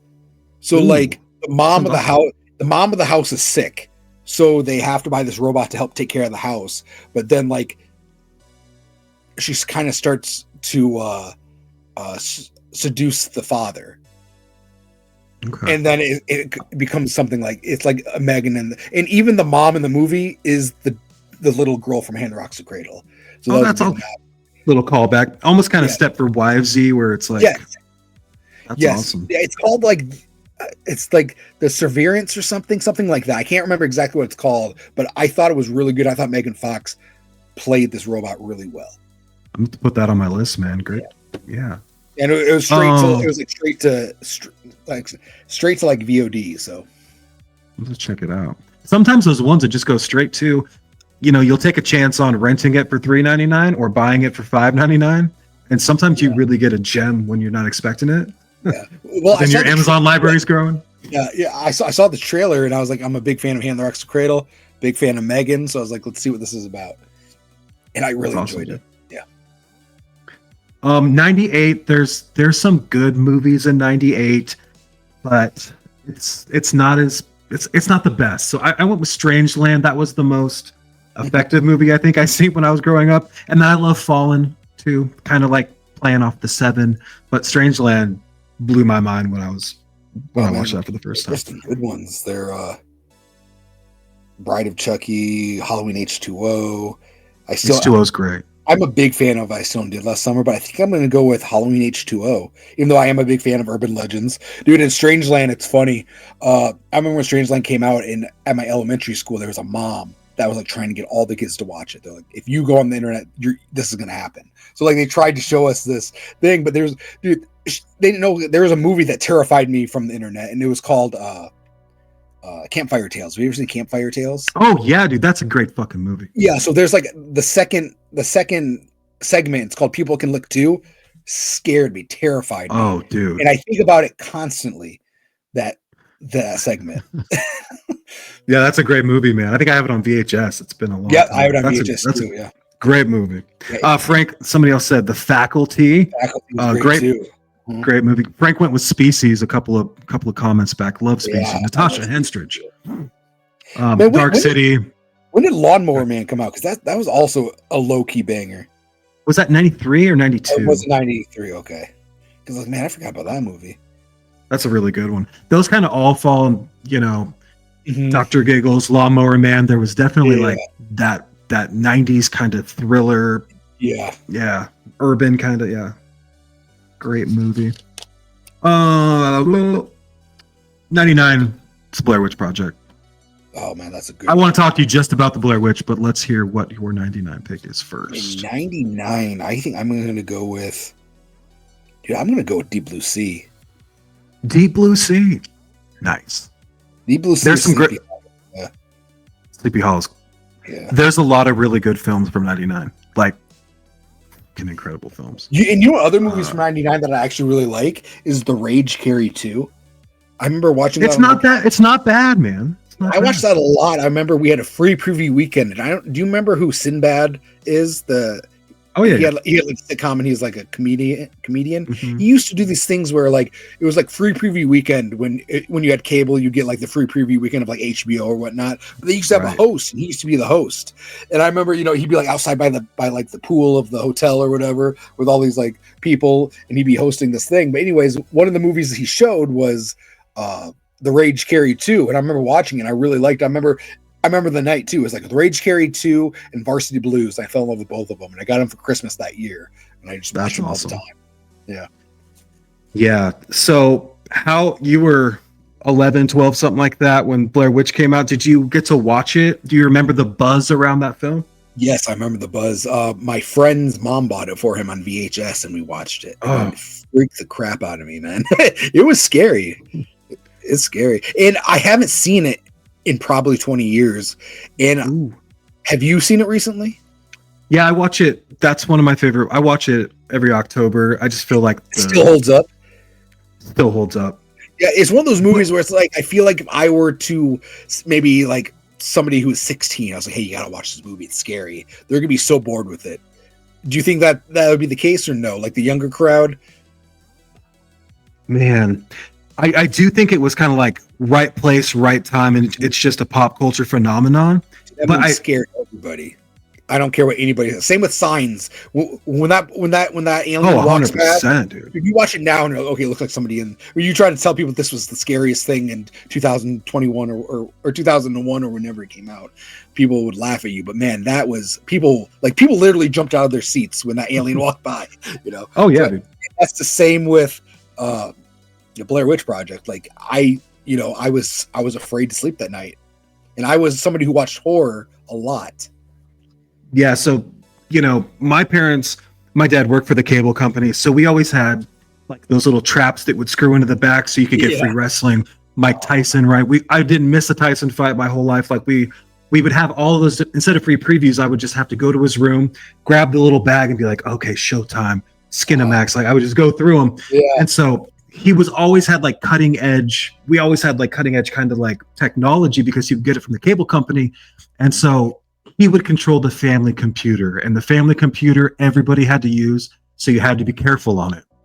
And the Blair Witch had these promotional, where they would go to the website, and the World Wide Web was still pretty new, and it was freaking him out. And then it would be on a cable spot. He'd have to it would be on his flyers and stuff when he would be trying to get people to, go into it.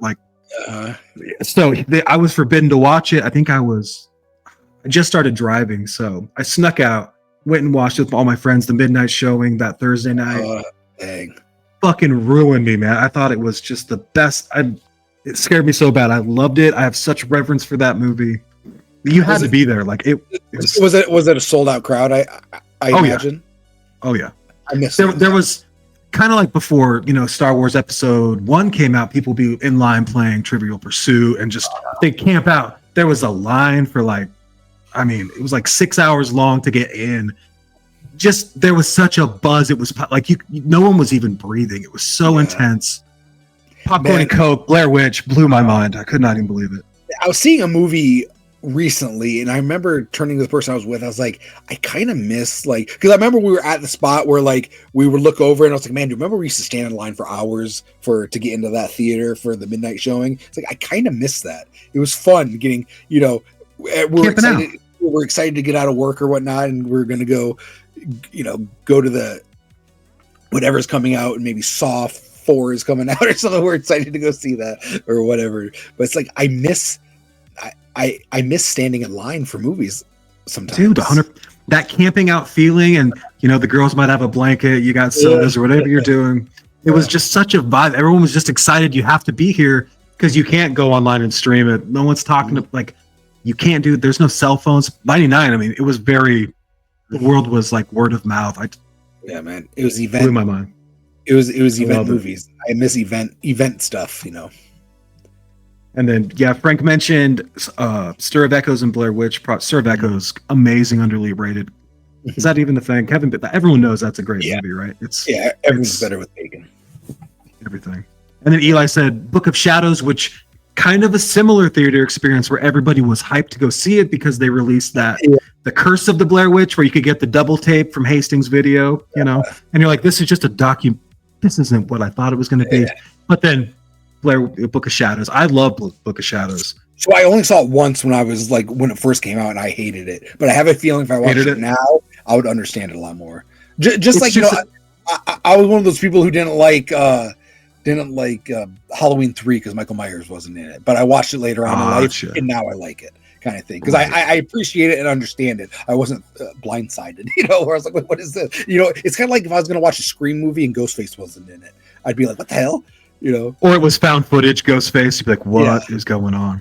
Because Book of Shadows, people wanted action, so you're like, oh, this is way different. Marilyn Manson's pumping through, like it's got a great sound. Like it was a vibe. It just was way different than what people thought. I loved it when it came out, but I get why people are kind of like, it was way different. Yeah. And then Frank's saying, I highly recommend the second sight. I need to get that with the new cut, the festival cut. Frank says after 45 minutes, the movie gets pretty damn good. I think that the current crowd, it might be a little slow for them, but I like the first 20 minutes where they're interviewing the townspeople and you're getting the backstory. But I like slow burn movies. I like, it's just kind of me.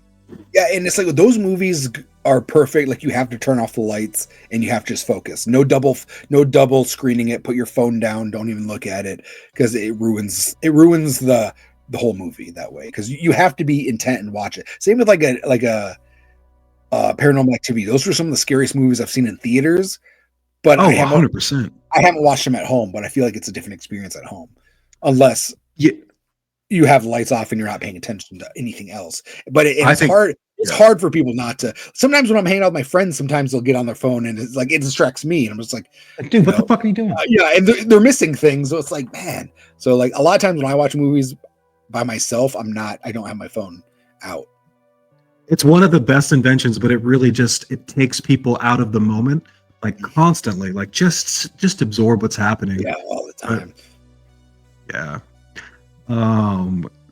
How did we get around without Google Maps, dude? True that. I remember MapQuest. I would be going to a concert in Seattle at some small little dive to go see some horrible 90s, But you have to print off the instructions before you even drove. You're like, dude, give me the MapQuest. Yeah.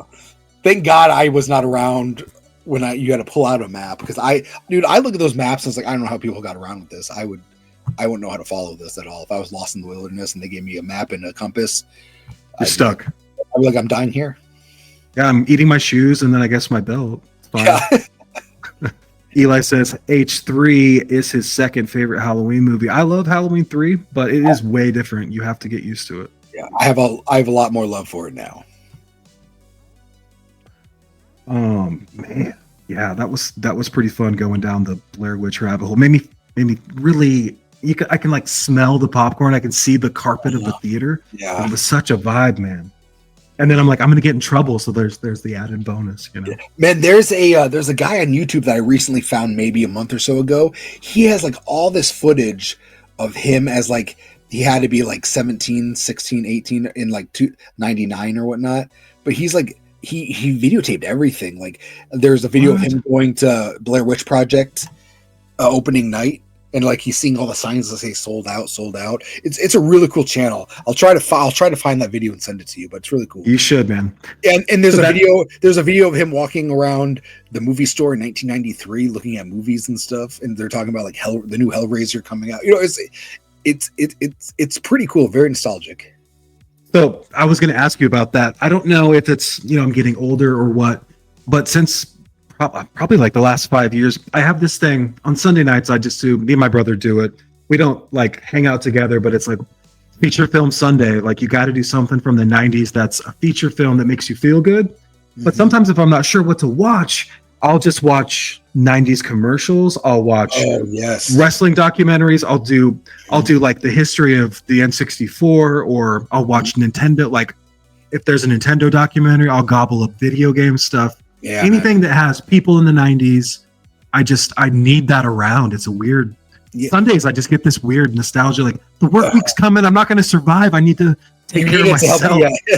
Well, it's funny too, because like people ask me how I stay, like people in my real life, they'll ask me like how I stay connected to like my childhood and how do I not get like writer's block and whatnot, from like when I'm talking to my film friends and whatnot. And I tell them, I was like, man, you have to stay young. Like you can't fully grow up. You have to keep that little bit of madness inside you, like Barbara Williams would say. You have that little spark of madness. Don't let it leave. So like what I do is like I'll watch a show from like my childhood. So the mask cartoon. I'll put in and watch like a couple episodes of that, and all of a sudden the juices get flowing again. Like you have to take yourself back. Go watch some Earthworm Jim or something. And you're like starts getting stuff going. Like what I've been doing a lot lately is I watch a lot of Darkwing Duck, and I'm sure I fucking love Darkwing Duck. Yeah, I'm sure I'm sure normal people are probably like, oh my god, this guy's watching cartoons, because most people stopped watching cartoons when they were like 10 or in 6th grade or whatnot. But it helps me going back to watching some of those things. And Teenage Mutant Ninja Turtles, the old cartoon, is another cartoon that really makes me get creative. This is exactly what I wanted tonight to do also. So now the comments are coming in. It's like Darkwing Duck is the shit. My son's favorite movie right now is a Goofy movie. And that's my favorite animated film of all time. So obviously I showed it to him. The music is what takes me back. Oh, he's got it. He's got it. That's so sick, dude. Yeah, right there. Season. And it's signed. Where is it? Signed by Goofy. The legend. That's crazy. And then down here, it's signed by Pete. Jim Cummings, who also plays Darkwing Duck. But dude, it's just sitting there. Yeah, and this poster, I like this poster because that is so awesome, dude. It has like little coupons on it for like what's coming out next. Like it has like Angels in the Outfields coming out, and I can't even believe that. See, you think you know somebody. I love a Goofy movie, man. That takes me back. I think I had the soundtrack when I was. I don't know if they had. I would record it on a little, like, not the Talk Boy, but I would I'd have the little tape recorder, and I would try to record the All I Need Is Happy. I just couldn't get enough of it, man. I love this song. What's something I have stuck in my head today? The one where he's like walking to school, talking about how he's going to win over Roxanne. He's like, she looked right through me. Like that's stuck in my head all day today. I just total nerd, man. I love it. I just last week because I met them last Saturday and had this poster signed. So that's why it's so right here. Cool. I haven't done anything with it, but yeah, I just met Jim Cummings and the guy who plays Goofy. Can't think of his name. Thickness, dude. Yeah. the chat wants to know: is it signed by Powerline? It's not signed by Tevin Campbell. I would love it to be signed by him, though. That's so awesome, dude. Yeah, I think the one thing that comes across screen, especially if I'm watching your channel or if I'm watching you on live streams, you have not lost that. That is what I think draws people to you and why they want to talk to you, because it's just infectious, man. People need to feel that way. Like you need positive people in your life, and this chat's cracking me up. Appreciate that. Yeah, man. I definitely feel it. Because man, this stuff I can't go to my neighbor and talk about this stuff. He wants to talk about land property taxes and whatnot, and I don't give a shit about that. I want to talk about Powerline. if I brought up power line next door, he'd be like, "Oh yeah, the power line's up there. We gotta." So no. They're slipping. We got to vote no on that. Vote on the power line. Yeah, we're not doing that. Eli says, "Yo, Stacy, talk to me, baby." Is that Pauly Shore? 100%. That's Pauly fucking Shore. Yeah, man. I still quote it. Like, it comes up in conversation with pizza. When I think of pizza, I want PJs dripping. Yeah, man. 100%. Yeah, man. Eli saying, "Yeah, Cody's got that sleeper connection." He does, man. I'm telling you. He just pulled out a Goofy movie poster. Legend. That's crazy, dude. So we're talking pizza. I don't know how much longer you got here. I got a couple quick questions for you. What are the 90s was all about? Some of the best. They had some of my best food does not exist anymore, and it's really hard being a food. I mean, you need food to survive, but I love food. I love to eat. What is some of your favorite discounted 90s snacks that you would bring back? Man, so this is discontinued, but it sometimes comes back around. They're called what the hell were they called? Dunkaroos. Dunkaroos. Yeah, so they come back once in a while, but they're not shaped as the kangaroo anymore. They're just like a D. But they still taste the same. But yeah, Dunkaroos is something I really like. And things that you know what I used to love, and I would still eat them.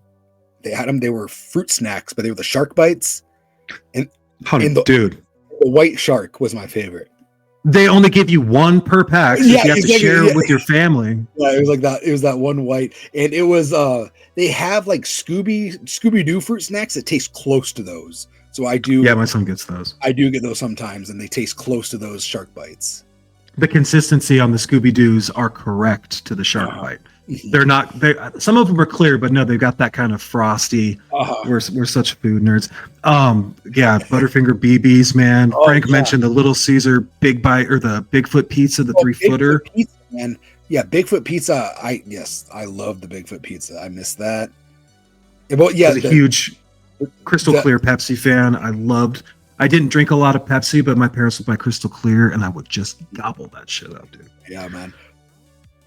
Yeah, like those. You said those peanut butter BBs. I miss those commercials with the Simpsons. Man, they were like those were the best. Dude, so good. What's up, Frank? See you next time. Thanks for popping in. Doritos 3D. Those were something special, dude. Man, something special. They brought them back a few years ago, and I remember they did. I remember. Were they in the can? They were in a can this time. And they were like they had all kinds of different flavors too, but I don't think that they lasted long. But yeah, 3D Doritos. Yeah. Big fan of just nacho cheese and Cooler Ranch. I like the original Cooler Ranch. That just makes me feel so nostalgic thinking about that, dude. Do you remember? I miss. Go ahead. Like when we were a kid, they had Taco Bell Doritos.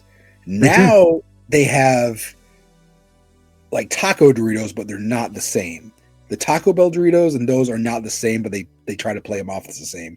And I remember my uncle used to put them in the freezer, and they taste so good. They're the Taco Bell Doritos and put them in the freezer. Is that a life hack that we just don't know about? Dude, my uncle puts his Doritos in the freezer, and they are good, so try it. Man, when I make taco pizza, you got to have spicy nacho for the top. I'm going to have to throw it in the fucking freezer now. Yeah.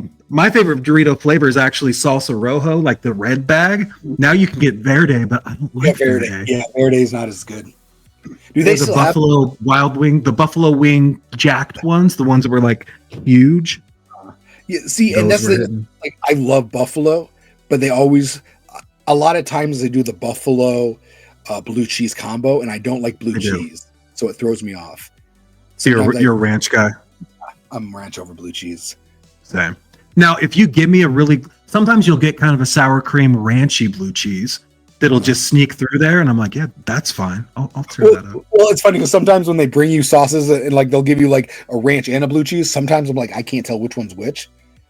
Like it's weird, but if I know which one it is, I'm like, I don't like this. If you tell me that one's blue cheese, I'm like, I don't like it, and I'll be able to taste it then. But yeah, like it stinks. Yeah. Eli said those weird Orbitz drinks. I remember those with the bubbles inside. Fruitopia in my high school. Fruitopia was everywhere. So were those stupid like Snackwell drinks, or not Snackwell, but the Snapple. Yeah, and Squeeze-Its. I miss Squeeze-Its. I love Squeeze-Its. They have Kool-Aid jammers, but they're just not the same. I miss the squeeze. Where it's like each bottle had a different face on it. Yeah, dude, the fruit punch, man, strawberry and fruit punch. You know what I had? Hit. You know what I had a couple days ago were Gushers. At my 7-Eleven, they have Gushers, but they come in like a big pack, and I was like, oh, great, that's good. They're good, but man, they taste better when they came in that like weird. Remember when it was kind like of cellophane, it was like a thick foil that came in. Now it comes in like a just normal thing, and it's just not as good. I feel like they stuck to that foil, and so you had to kind of work for a Gusher, and then your mouth just exploded. Yeah, yeah, for sure. Massive fan. Yeah, I have kind of like the same. You know, it's funny we're talking here. When I was watching you on somebody's podcast, and you were talking about how cherry Coke was your go-to movie theater drink, and I was like, I gotta talk to Cody about cherry Coke. I totally related. I was like, this is my kind of people. Like, that's my speed. Yeah, I love cherry Coke. I love making my own cherry Coke sometimes. Man, and that's what I do. Sometimes I'll like last night I had like the grenadine, and I was mixing it in with lemonade. That's what I'm doing at like midnight at my house. I'm just coming up with stuff. The secret sauce. Yeah, Razzle dazzle behind yeah, and then another day I made it was a Full Throttle energy drink, and I mixed it with some grenadine. And I was like stirring it up with like a red vine, using that as a straw. Just keeping it real, man. That's what the dude's doing at his house at 3:00 in the morning, guys. I love it. A little behind the scenes. You know, I was at Costco, as you have to do sometimes, and you get the dog and the soda, right? It's always $1.50, and I'm watching this old lady in front of me, and I'm judging her soda pop fountain intake. I'm watching her kind of seeing what tastes good, what's fresh. She's holding up the fucking line, but then she goes light ice, which I appreciate, and she goes Pepsi, and then she goes lemonade for that last two. I'm just spying on her at this point, and I was like, lemonade with Pepsi, and I tried it, and it changed my life because it was so good because I don't really like.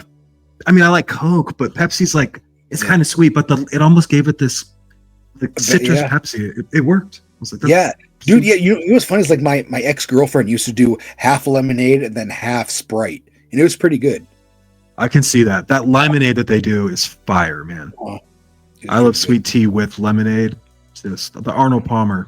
Yeah, Arnold Eli Palmer. says Pibs. Yeah, Pib Extreme or whatever. Pib Extreme. I prefer Dr. Pepper though over Pib. But yeah, Dr. Pepper's. Yeah, cherry Coke. Cherry Coke, man. Cherry Coke's my jam. A lot of movie theaters don't have it, but really, I miss the old can. Remember, it was like the purple can. That was my favorite cherry Coke can. It tastes better of that purple can, man. You got the circled cherries on there. Mm-hmm. Fire, man, fire. And the cans, you can get them as cold as you want. Throw them in the freezer for like 15 minutes, dude. Mm-hmm. There's a burn to cherry Coke. God. And you know I noticed, like, because like I have some AMC's around me.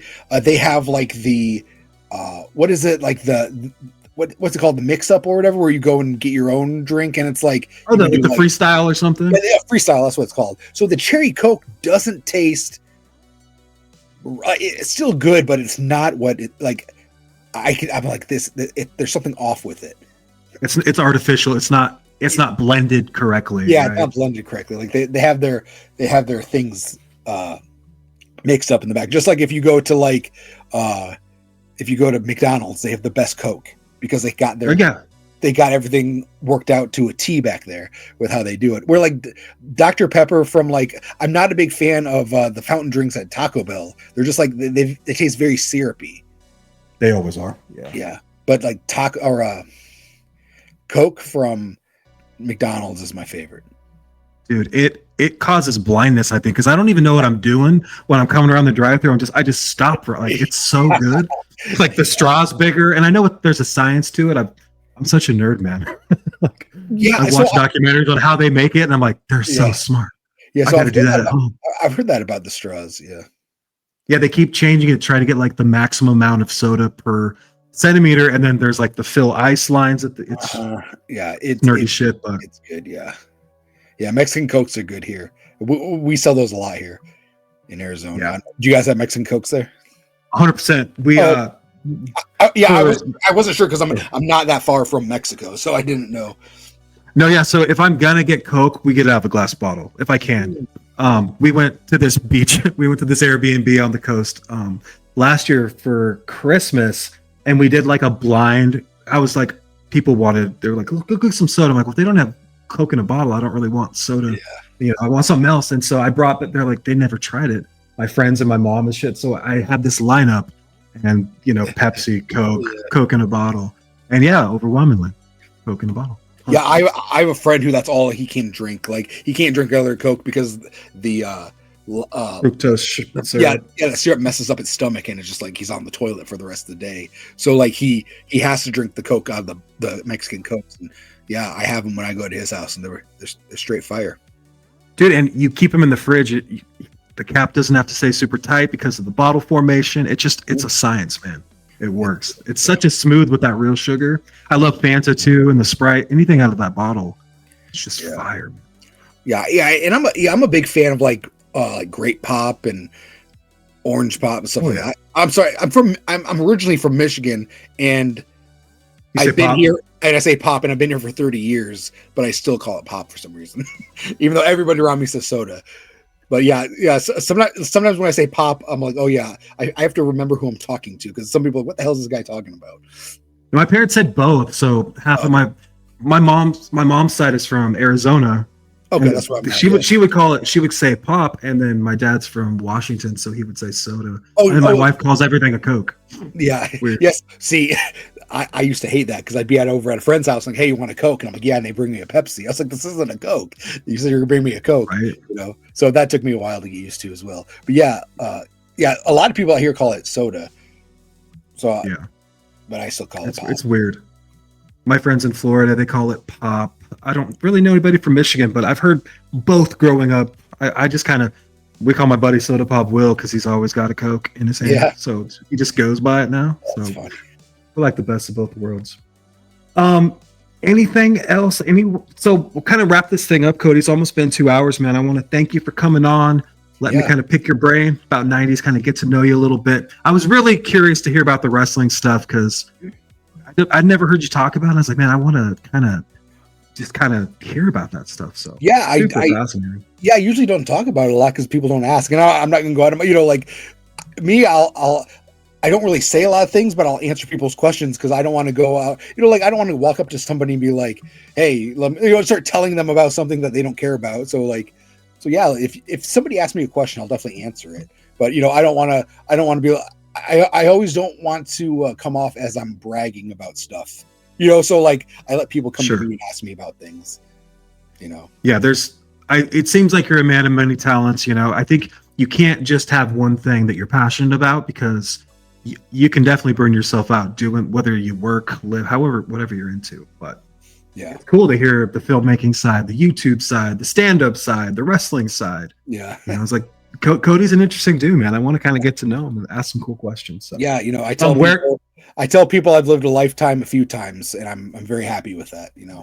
I've done everything I've wanted to do, so just keep on going. Cody, want to thank you again, man. It's been great having you on. Where can people find you over there on the Instagrams? Yep, you can find me on Instagram and YouTube. That's Dude Who Loves Movies. Come on and join me. I'm starting 90s month on December 1st over on my channel. Dude, I am there, man. That was so awesome. I want to hit this last little chat here where Cody says, love Cody, such an awesome, genuine dude. Thank you. That's hard to find these days. So everybody have a great rest of your over here. It's almost midnight. I know it's about that over there as well. So take care of yourselves. Cody, take care, man. See you later. Thank you. Cheers.